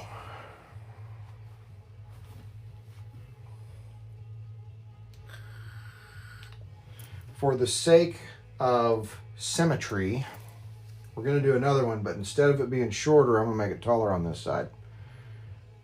Call me crazy. Nah, you know what? We'll just make it a lot shorter than the other one. We'll come way down here with it. Actually, Justin knows this. I don't like straight trees.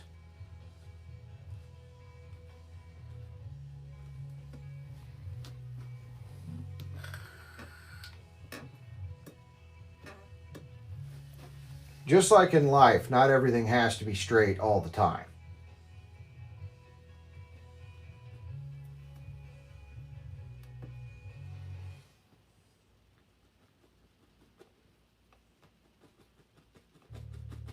See, that crazy guy's just coming out right there. Boom. And we can do some script liner work right here. So, let me bring this back to the center. That way you guys can see what we're working with. This is kind of what we got going on here.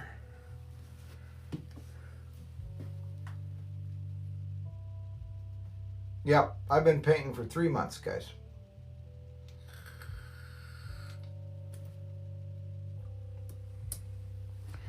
Okay, so let me get out the round brush. And we are going to leave this for now because we may come back to it. This is the part of the painting where I start collecting a bunch of dirty brushes. Because I love to collect dirty brushes, apparently. I don't know. I am going to clean up my brand new brush and set it off to the side. But it has now been run through the solvent, so it is part of the fold of my brush collection.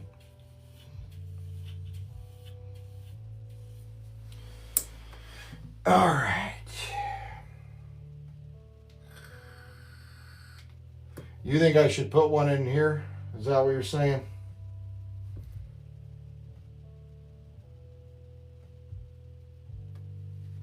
Man.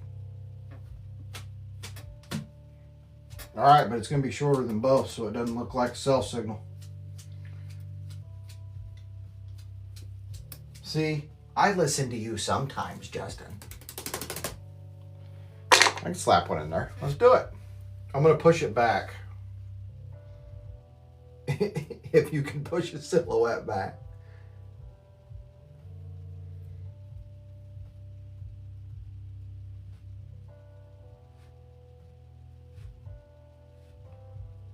There, he's going back there. And he won't get a trunk when we go to do trunks, because you know I'm going to do that.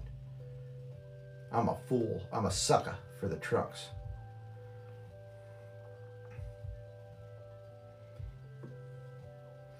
Guys, we are down to 149 people tonight. Saturday night, people are out getting crunk. Like, what up? That's what they're doing. That's what I would have been doing 7 months ago. But I decided to knock off all the bullshit and pull my life together, by God.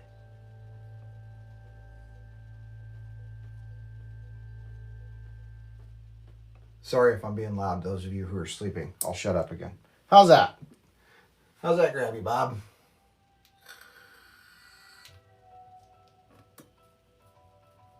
Did I say Saturday? Well, it's Saturday morning.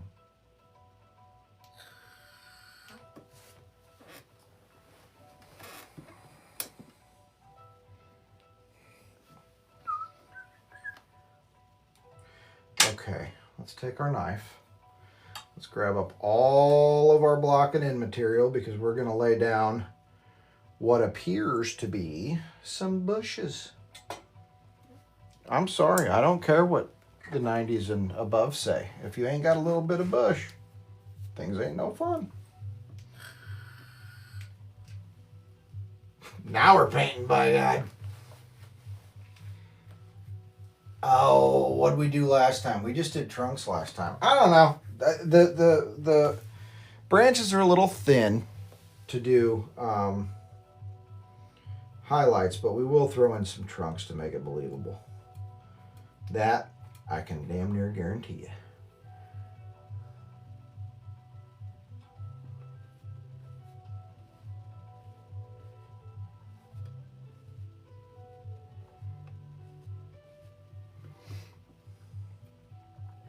Oh, this round brush is magic. It's magical.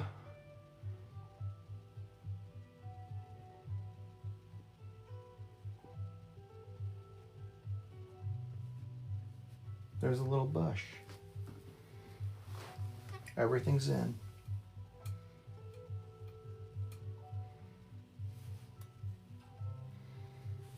That's right. We can meet in the middle, man.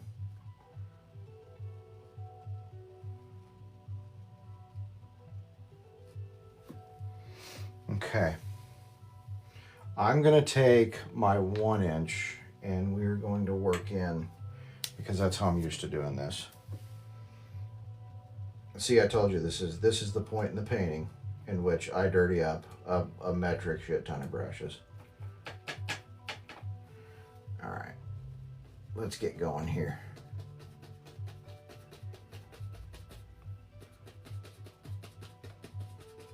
And you don't want to go too much on it or you'll start mixing with that magic white at the bottom and then you got mud.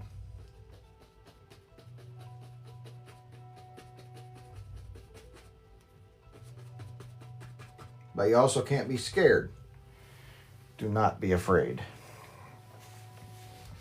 And we can add more bushes and stuff, you know. I am going to need more paint. So I'm going to grab my, putting that round brush through there just kind of went ape shit. Oh yeah, we're going to bust out the script liner. We're going to make some magic happen after we get this laid in. And we decide where our bushiness is and all that fun stuff. And we'll have sticks and branches and little trees coming out everywhere, and it's going to look like a little place where stuff likes to hide.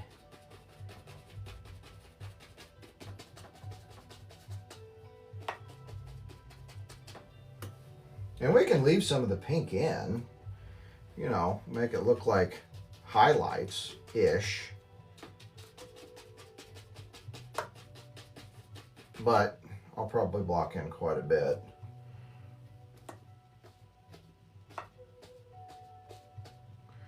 Okay, so here's the time in the painting where I have to explain to the new people I don't have an expensive easel, so I'm gonna have to pick this thing up and do a little bit of work. So excuse me while I do that. This is going on my knee, and I'm gonna ask it what it wants for Christmas. Bear with me a few moments. I will be right back. I mean, I'm here. I'm just laying in color. All the way down on our canvas. I guess I hit a goal or something because it made a sound. Thank you guys. Much appreciated. God, it scared me. I was like, did it just shut off?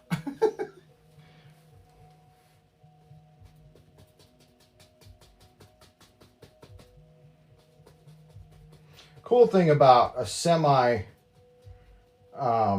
silhouette is you don't have to be too scared about muddying it up a little bit, as long as you don't go completely crazy on it. There's one side of it. I just gotta get to work on the other.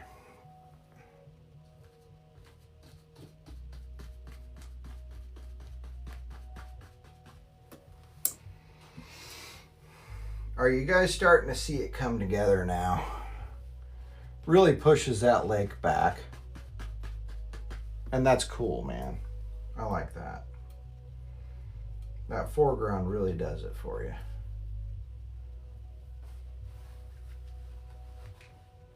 Yep. That's exactly what I'm doing, man. Did you miss that one?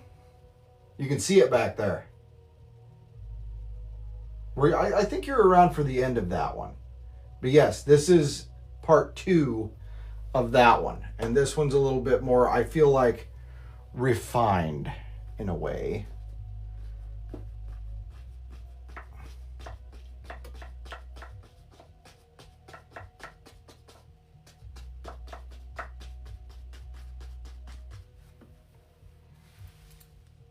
Oh, I can break it out and show you guys once I'm done. We can do a little comparison once I'm finished up. I didn't like my mountains in that one, Justin. To me, they looked like shark teeth. So I got mad at them. And I'm like, I'm doing this painting again.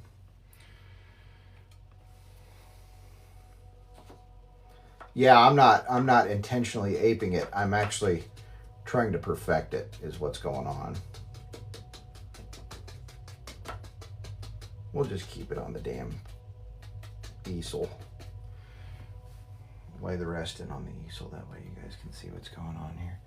And there is a difference. I didn't look at that painting for a lot of this.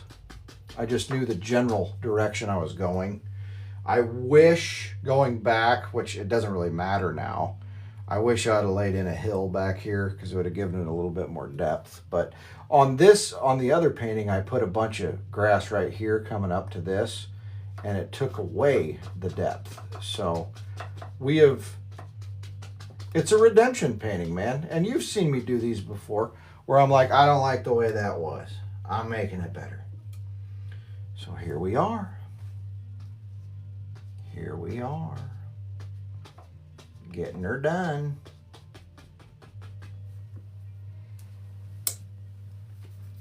Okay, let's throw in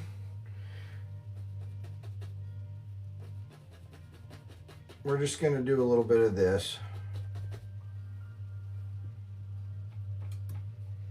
Just to make things interesting.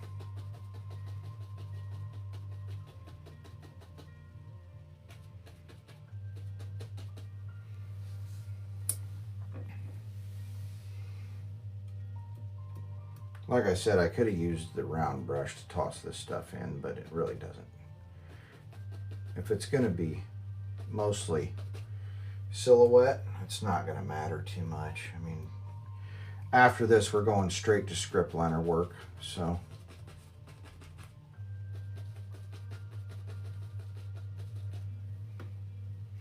Just has to look like bushes, that's all.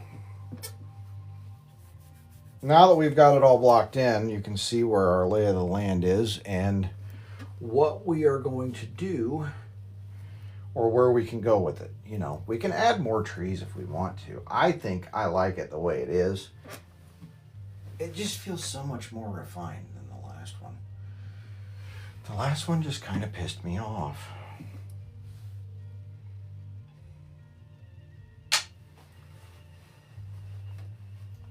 This might be the first painting where I finally understood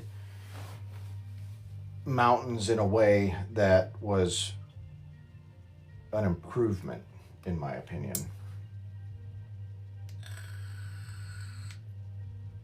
Which brush? We talking about this fella? It's just an old 1-inch. This is my oldest 1-inch flat.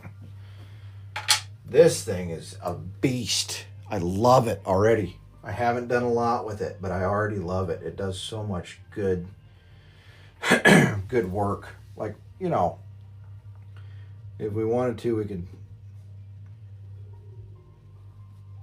just push in bushes everywhere. This thing is awesome. Look at that. Ha! Dig it.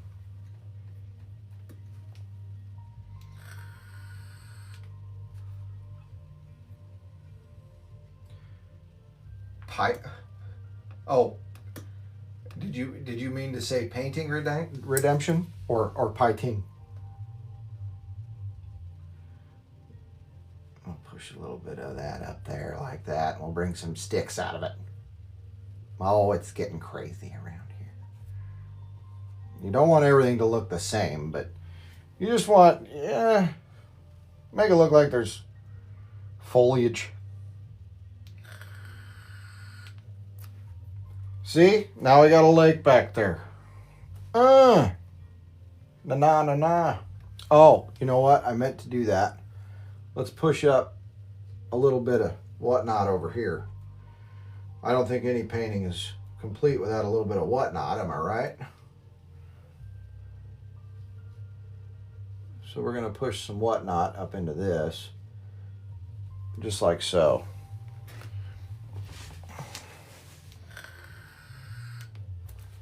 Okay, feeling it. We can honestly sign it at this point, but I'm not going to do that. I'm going to go into the script liner and get mad at it for an hour. Before we do that, before we do the script liner work, I'm going to blend in some trunks to make Justin happy. That way he can say that there are some highlights in this foreground, even though it's meant to be a silhouette.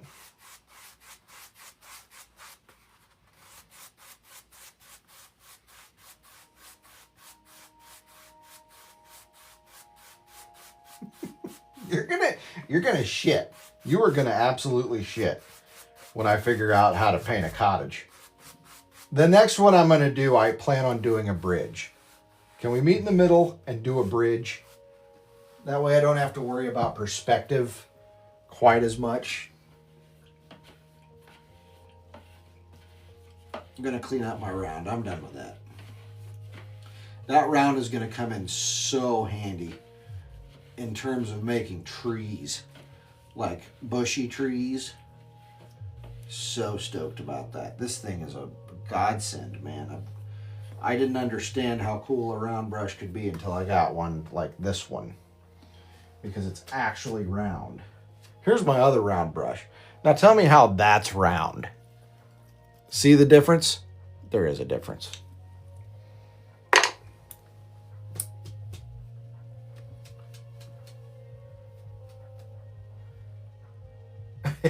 Just start painting over it with cabins everywhere. Put one in the sky. Dude, you gotta admit, these clouds are kind of pimpish. Am I wrong? There's not a lot of them, but I think they're pretty sweet. I have not, Kelly, but it's not hard to do waterfalls. It's actually quite easy with a palette knife.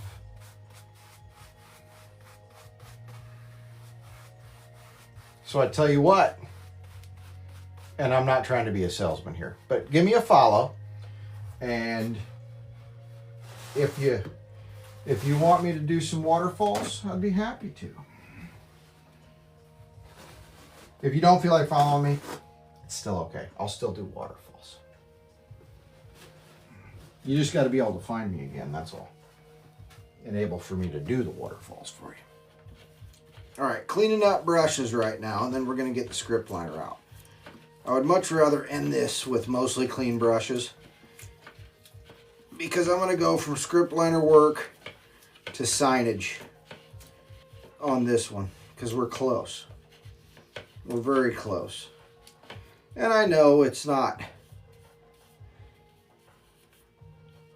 There are not a lot of intricacies in this painting, but at the same time, it's strong. It's a strong painting.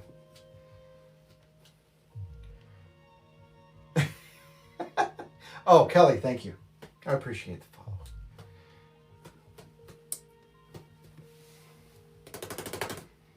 follow. Okay. Think I'm done making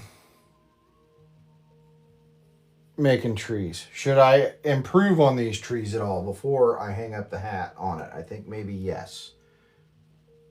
We can push a few more things in there just to make us feel better about these trees. Not that we're putting highlights on them, so it really doesn't matter, but push something in there. All right, that's good enough. We'll put some color on the canvas, or on the palette here. Yeah, I can work a bridge and waterfall next painting, actually. And it may be really good, and it may be really terrible. It just depends. One thing's for sure, after this painting, I gotta take out my paper towels. My waste bin is becoming inundated with oily and solvent-soaked rags. And I'd rather not wake up with a plastic garbage can on fire.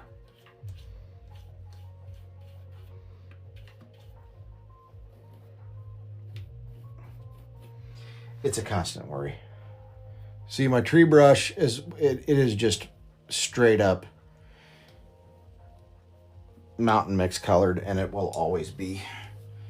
I'm going to be really sad when I have to retire this one, because then I'm going to have to learn how to use the one that's fanned out. So my trees are going to change drastically when I have to switch to that, unless I trim this to a flat, which I'm sure I could. I need to dedicate my time to actually learning a fan instead of a flat fan brush.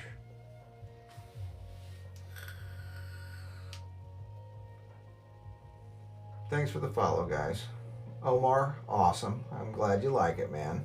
Omar, were you here for the last one? The last one was just like this one, only the mountains were terrible.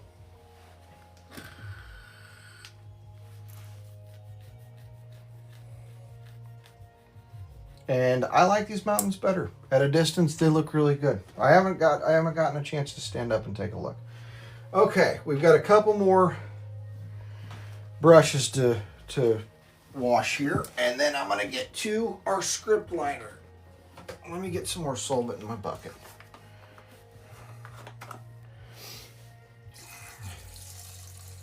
I just changed my solvent, so for those of you who do paint, I strongly suggest getting a bucket with a rack in it to clean your brushes, because here's what happens. When you clean your brushes on a rack, first of all, when you finish up painting, your solvent's going to look like it's got a bunch of color in it. That's fine. Leave it alone. Let it sit. Don't dump it. Don't change anything. Leave it alone. Let it sit. What's going to happen is all that pigment is going to make its way to the bottom of that bucket, and it's going to look clear again. So it'll stay down there as long as you clean off on that rack that you've got in the bucket. And then after, I don't know, as many paintings as you decide at your discretion, you can take your bucket and you can dump the clear solvent out into a glass until you get down to that pigment. And then you've got a bunch of sludge in the bottom of it, but there's also still enough solvent in it to swish it around and dump it out into a garbage can. And then wipe it out, pour your clear solvent back in that was already used, and then add to it, and you've saved yourself like $12.99, $16.99 in solvent to clean your brushes. Just a little something I learned over time, and if you paint, hopefully you can use that tidbit of information for yourself. Yeah, Omar, that's actually alizarin crimson, and we mixed it with the liquid white that was on the canvas, and that was the result, my friend. This actually came from the idea came from a certified Bob Ross instructor named Bram. If you guys do a quick search on painting with Bram, that's I got to give him the credit on the color and the general theme of this painting. It came from old Bram. A lot of the stuff I do is I watch a lot of instructors and a lot of instructor videos, and I take a little bit from everybody, but I tell you what, Bram comes up with some of the coolest stuff, and I haven't gotten a chance to talk to him yet. Hopefully I will. He might think my stuff sucks, and that's okay if he does, but I really appreciate him all the same. And don't worry about this stuff looking like it's out of place, because I'm not gonna put one on that, because that one's in the distance. But we're pushing in some trunks on these trees. Whether or not it makes sense, I don't care. I kind of screwed the pooch on that one right there, but oh well. I'll blend it back in. It'll be fine.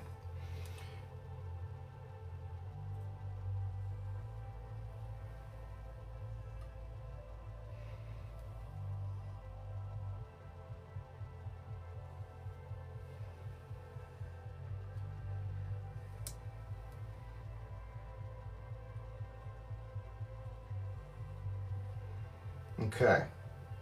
Now, you know how I said that I wasn't going to be using this anymore? I'm going to be using it again.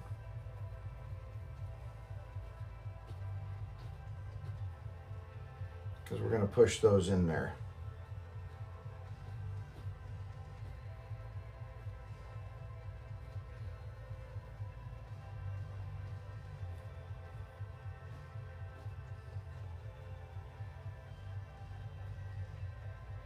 We're going to push that one way in there.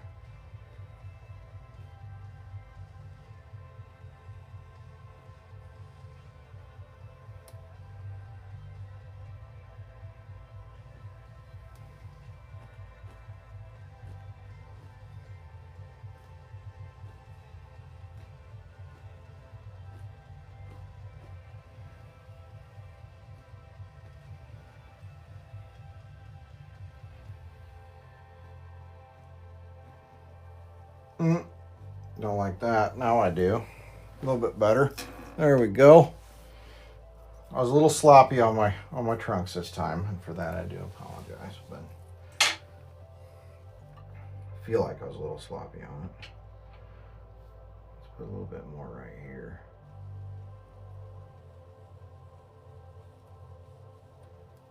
There we go.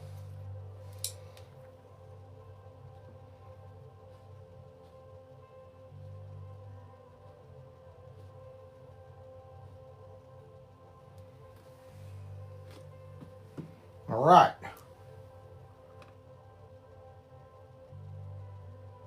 Omar, it's like every couple of days. It's kind of sporadic.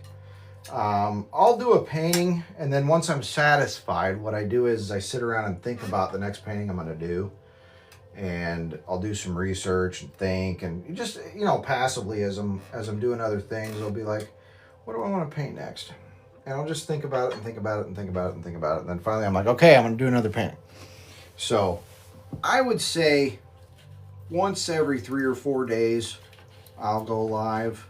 Justin can tell you, he comes to almost every one of them. Sometimes he's late. I don't think he showed up for the last one, but it's about every 3 or 4 days.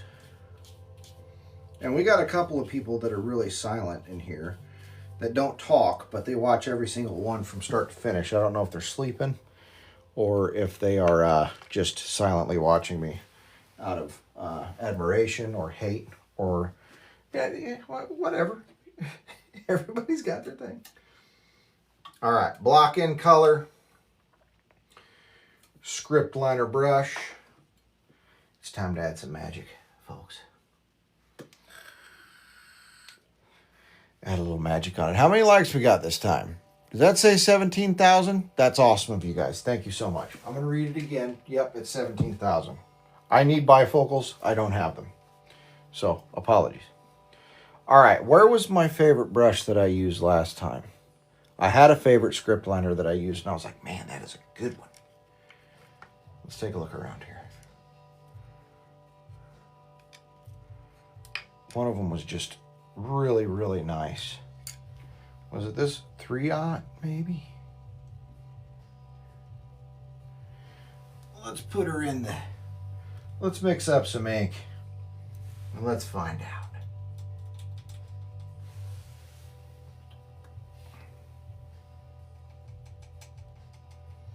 And with script liner work, that's exactly what you're doing, is you're taking thinner and you're putting it into your pigment and you're mixing it into an ink consistency. If you want good, solid lines that don't look painty, that's what you want.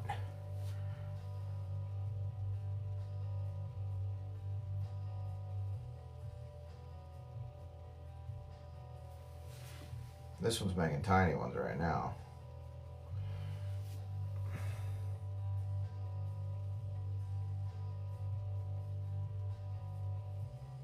But I like that.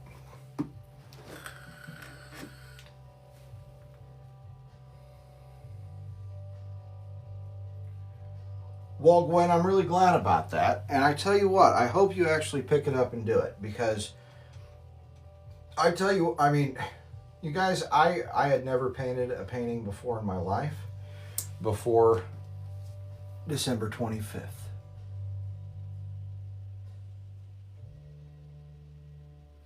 it's a very attainable thing. It really is. And is this going to end up in the Smithsonian? No. Is it something that I can be proud of and share with friends and family? Hell yeah. And maybe, you know, sell at a farmer's market or something. And the biggest thing is it brings me peace. And I think we all need a little bit of that in our lives these days, don't we? I think we deserve it.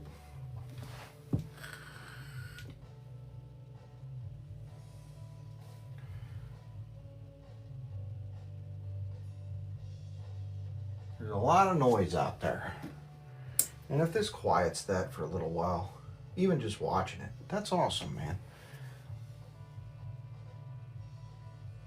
I don't know if you guys can see any of these sticks. They're tiny. I'm doing little tiny guys.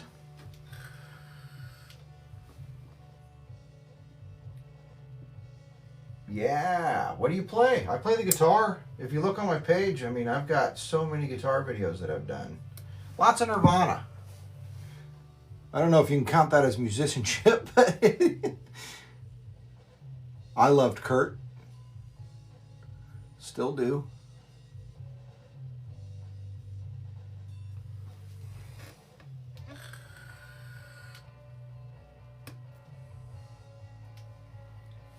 Oh, man, I've always wanted to play the piano, Gwen. Always. I watch Paul McCartney play the piano, and I'm like, oh, you so damn good at it.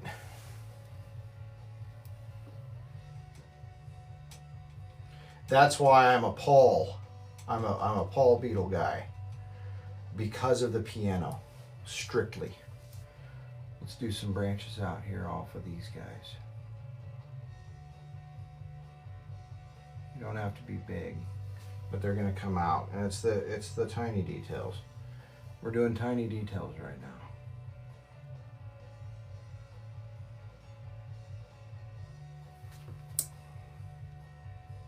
Kind of gave that guy horns, but oh well.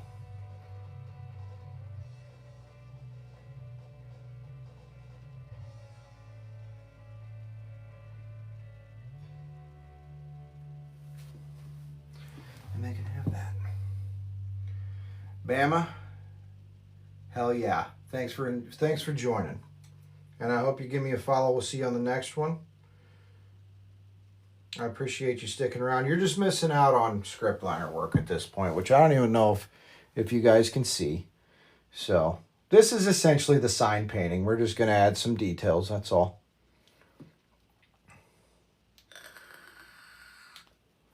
I might come down and do a bigger one right about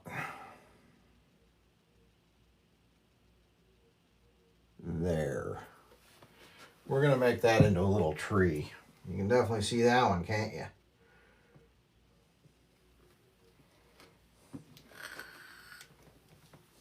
But we can work with that. I'm going to bring it over, you guys. That way I can work with it.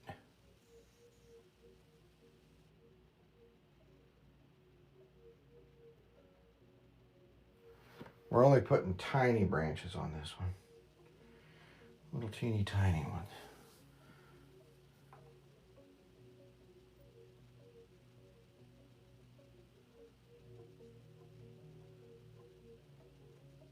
I love this song. It reminds me of the underwater level in Donkey Kong Country.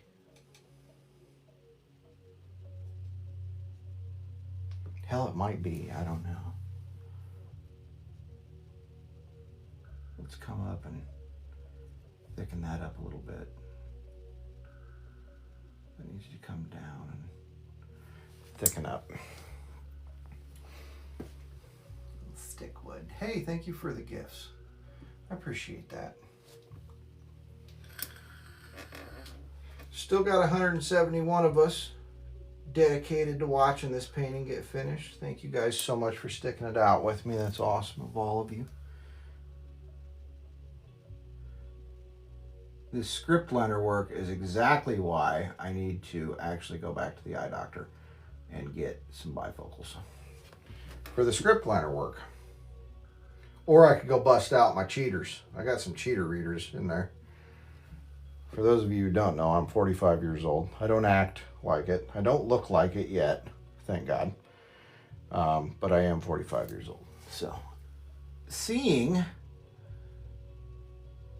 this tiny little brush can be somewhat of a challenge from time to time.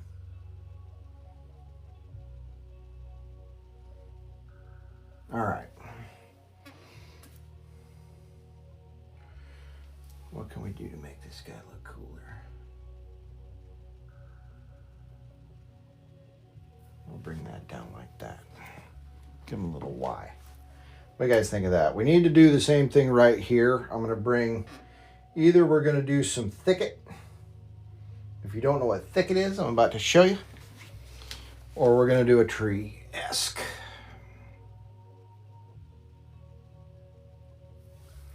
I think we're doing thicket. That's just the feeling I get. Isn't that a Mighty Mighty Boss Tones song?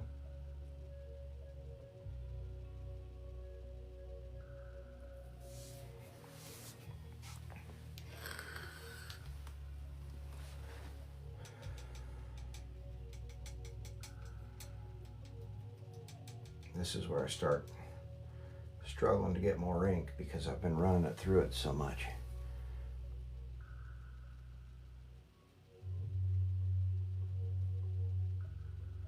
And you know, you don't have to tell the full story. It can look like the idea of, you know, little sticks coming out of the stuff back there. And it makes sense.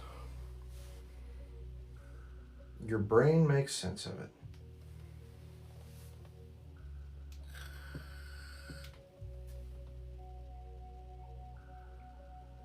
Yeah, Wild Art. I'm sorry to answer late, but I love learning new things, and I especially love learning new things that I find out that I do relatively well. It keeps my brain occupied. You know what I mean? And it needs occupied.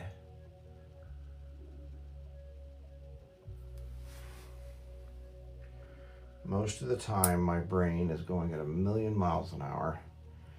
And to have it calm down for a while for something like this, it means a lot.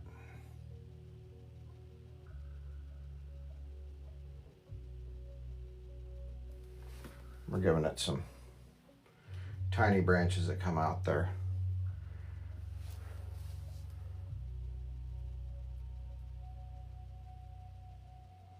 You really have to step up to this painting to see some of this detail, but the devil is in the details, they say.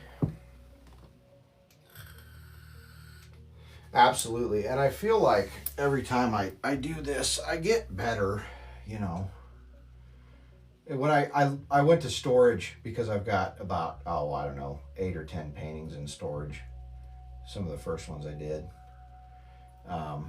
I look at them now and I'm like, wow, I have really improved. So that makes me feel good. Makes me feel good to look at those paintings and be like, my third painting was a little rough. And my 40th one is kind of solid. So. Ooh, I like that guy. He's cool.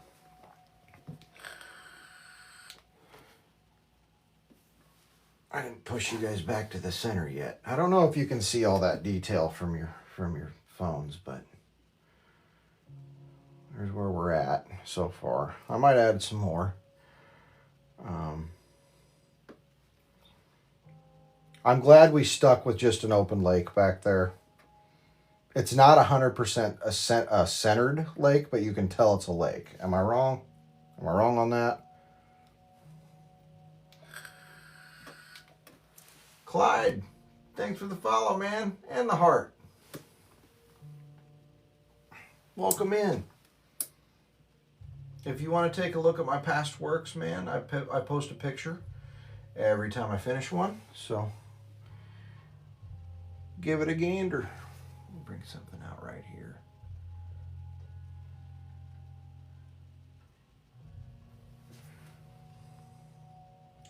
Just little hints of stuff. We're getting close to the, thank you. We are getting close to the end of this painting. We can add a few more things here and there. I could do script liner work all day long if I've got a thin enough one. I don't like thick script liner work. I really don't. I like thin to win script liner work.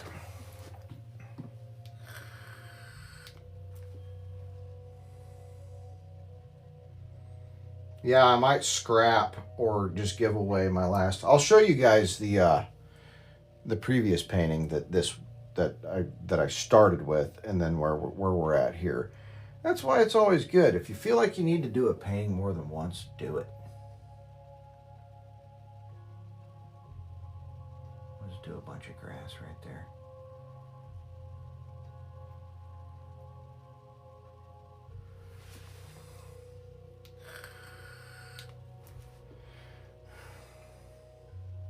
You don't have to be like, okay, time to move on to something else. Redo the painting. Do another one, man. If it's something that you really like and you like the idea of it, perfect it. Try your best to perfect it. I'd hate to go back up here and screw with this, but I could put some shadows in right there. Some shadows. I've still got my shadow color. I could probably do that, but I think I should probably just leave it alone.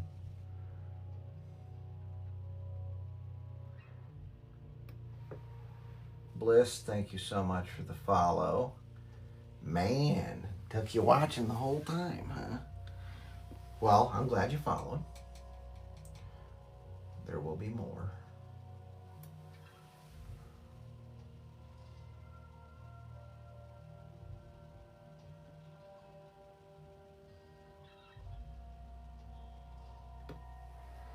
My son just asked me if we started smoking pot. That's going to be a big no. All right, we'll leave that side alone. I like this idea of the white and then goes down into the kind of the shadow of the clouds. I really dig that. I'm going to utilize that on my next color. This is a color painting, but I mean like a painting with greens and stuff like that in it, which I guess I could put in there, but I don't know.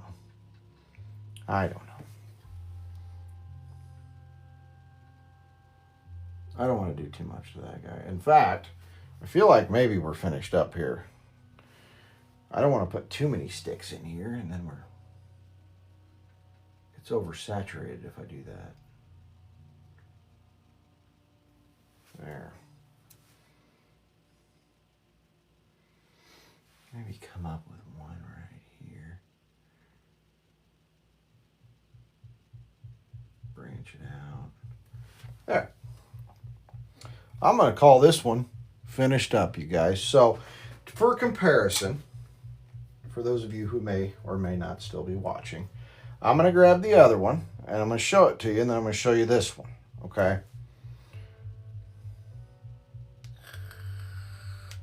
And it's dry to the touch. I just did that one 4 days ago, I think, maybe.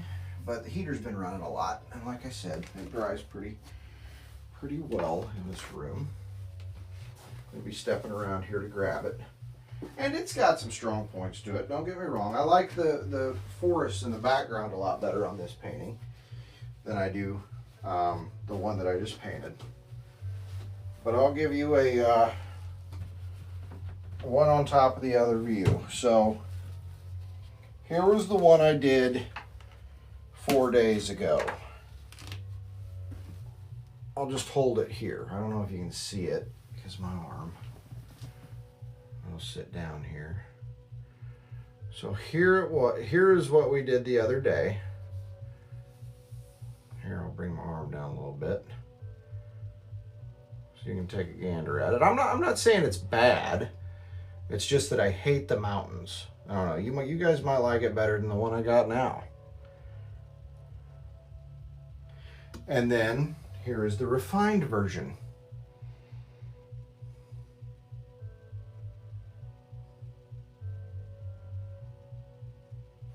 I like this one better. I'm just saying. Call me crazy. Hopefully someone's still awake to see the comparison of the two. Hang on, my Mac just went to sleep on me, so I can't even see what you guys are saying.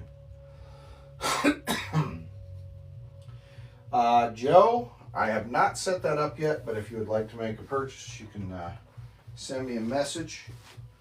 We can discuss that. I can make it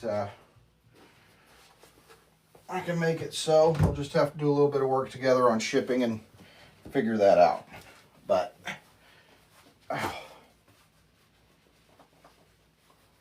yeah, I would say it's better than it was. It just needed it needed a little bit more thought than I put into it last time, I feel like. And yeah, this one I'm pretty happy about. I'm actually very happy about this one. So I'm going to grab a little bit of white and a bigger script liner brush. Where's my favorite? Yeah, we'll use this one. It's a 2.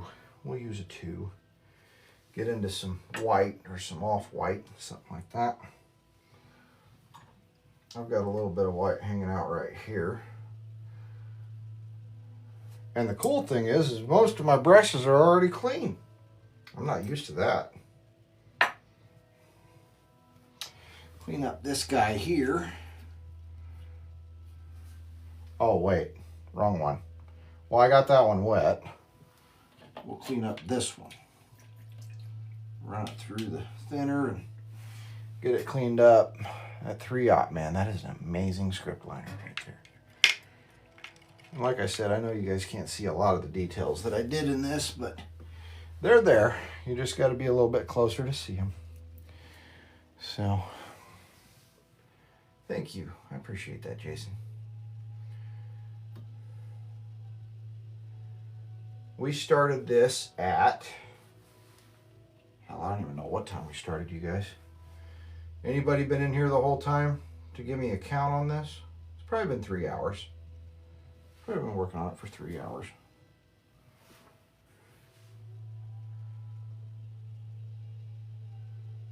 It is 3:10 a.m. for me. I'm in the Central Time Zone. Chicago time. Thank you, Rudy. Appreciate that. Oh, you just finished one up? I'll go check it out, man. Did you post a picture? Let's get my initials on here. Like I said, my initials are never the same twice. Just like paintings themselves.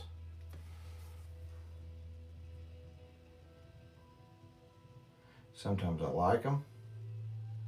Sometimes I don't.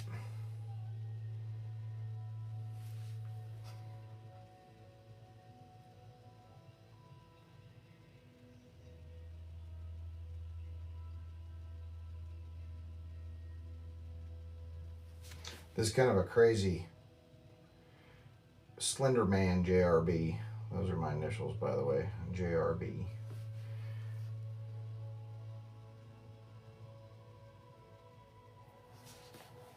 It's all right. Nobody looks at the initials anyway.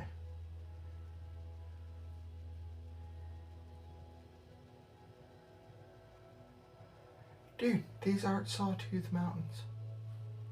You should see the last one I did. Everybody always has a... I don't know if you mean it in a bad way or what.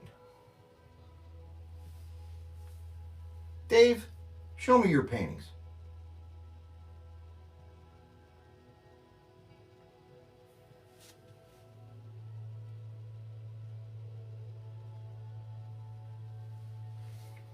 I didn't know Sawtooth Mountains were a thing, but... Sorry if I sounded mean. Oh, I'm a photographer too, man. Wait, do we know each other?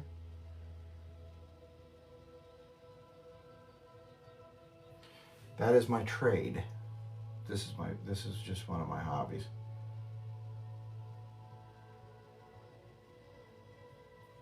There we go. JRB. Trust me, you should have seen the last ones. The last ones look like shark teeth. Oh, God. And to look at them, you know, with an untrained eye, they look fine. They're a lot more stout. I just don't like them.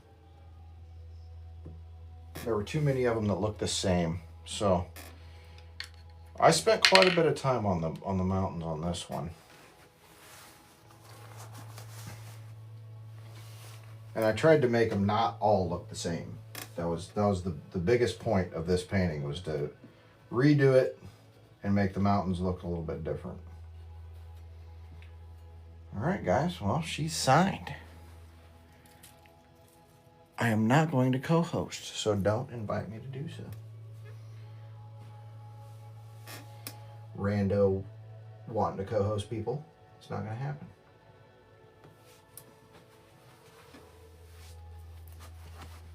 All right. So I've got a palette to clean up here. I've got some wasted alizarin crimson. I've got some wasted phthalo blue. Tell you what, I think I'm just going to leave those there, and I'm going to incorporate those into my next painting. So thanks for the share, man. I appreciate it. And if you were paying a compliment, I'm sorry. I had some people give me a little bit of a hard time for my last mountains, and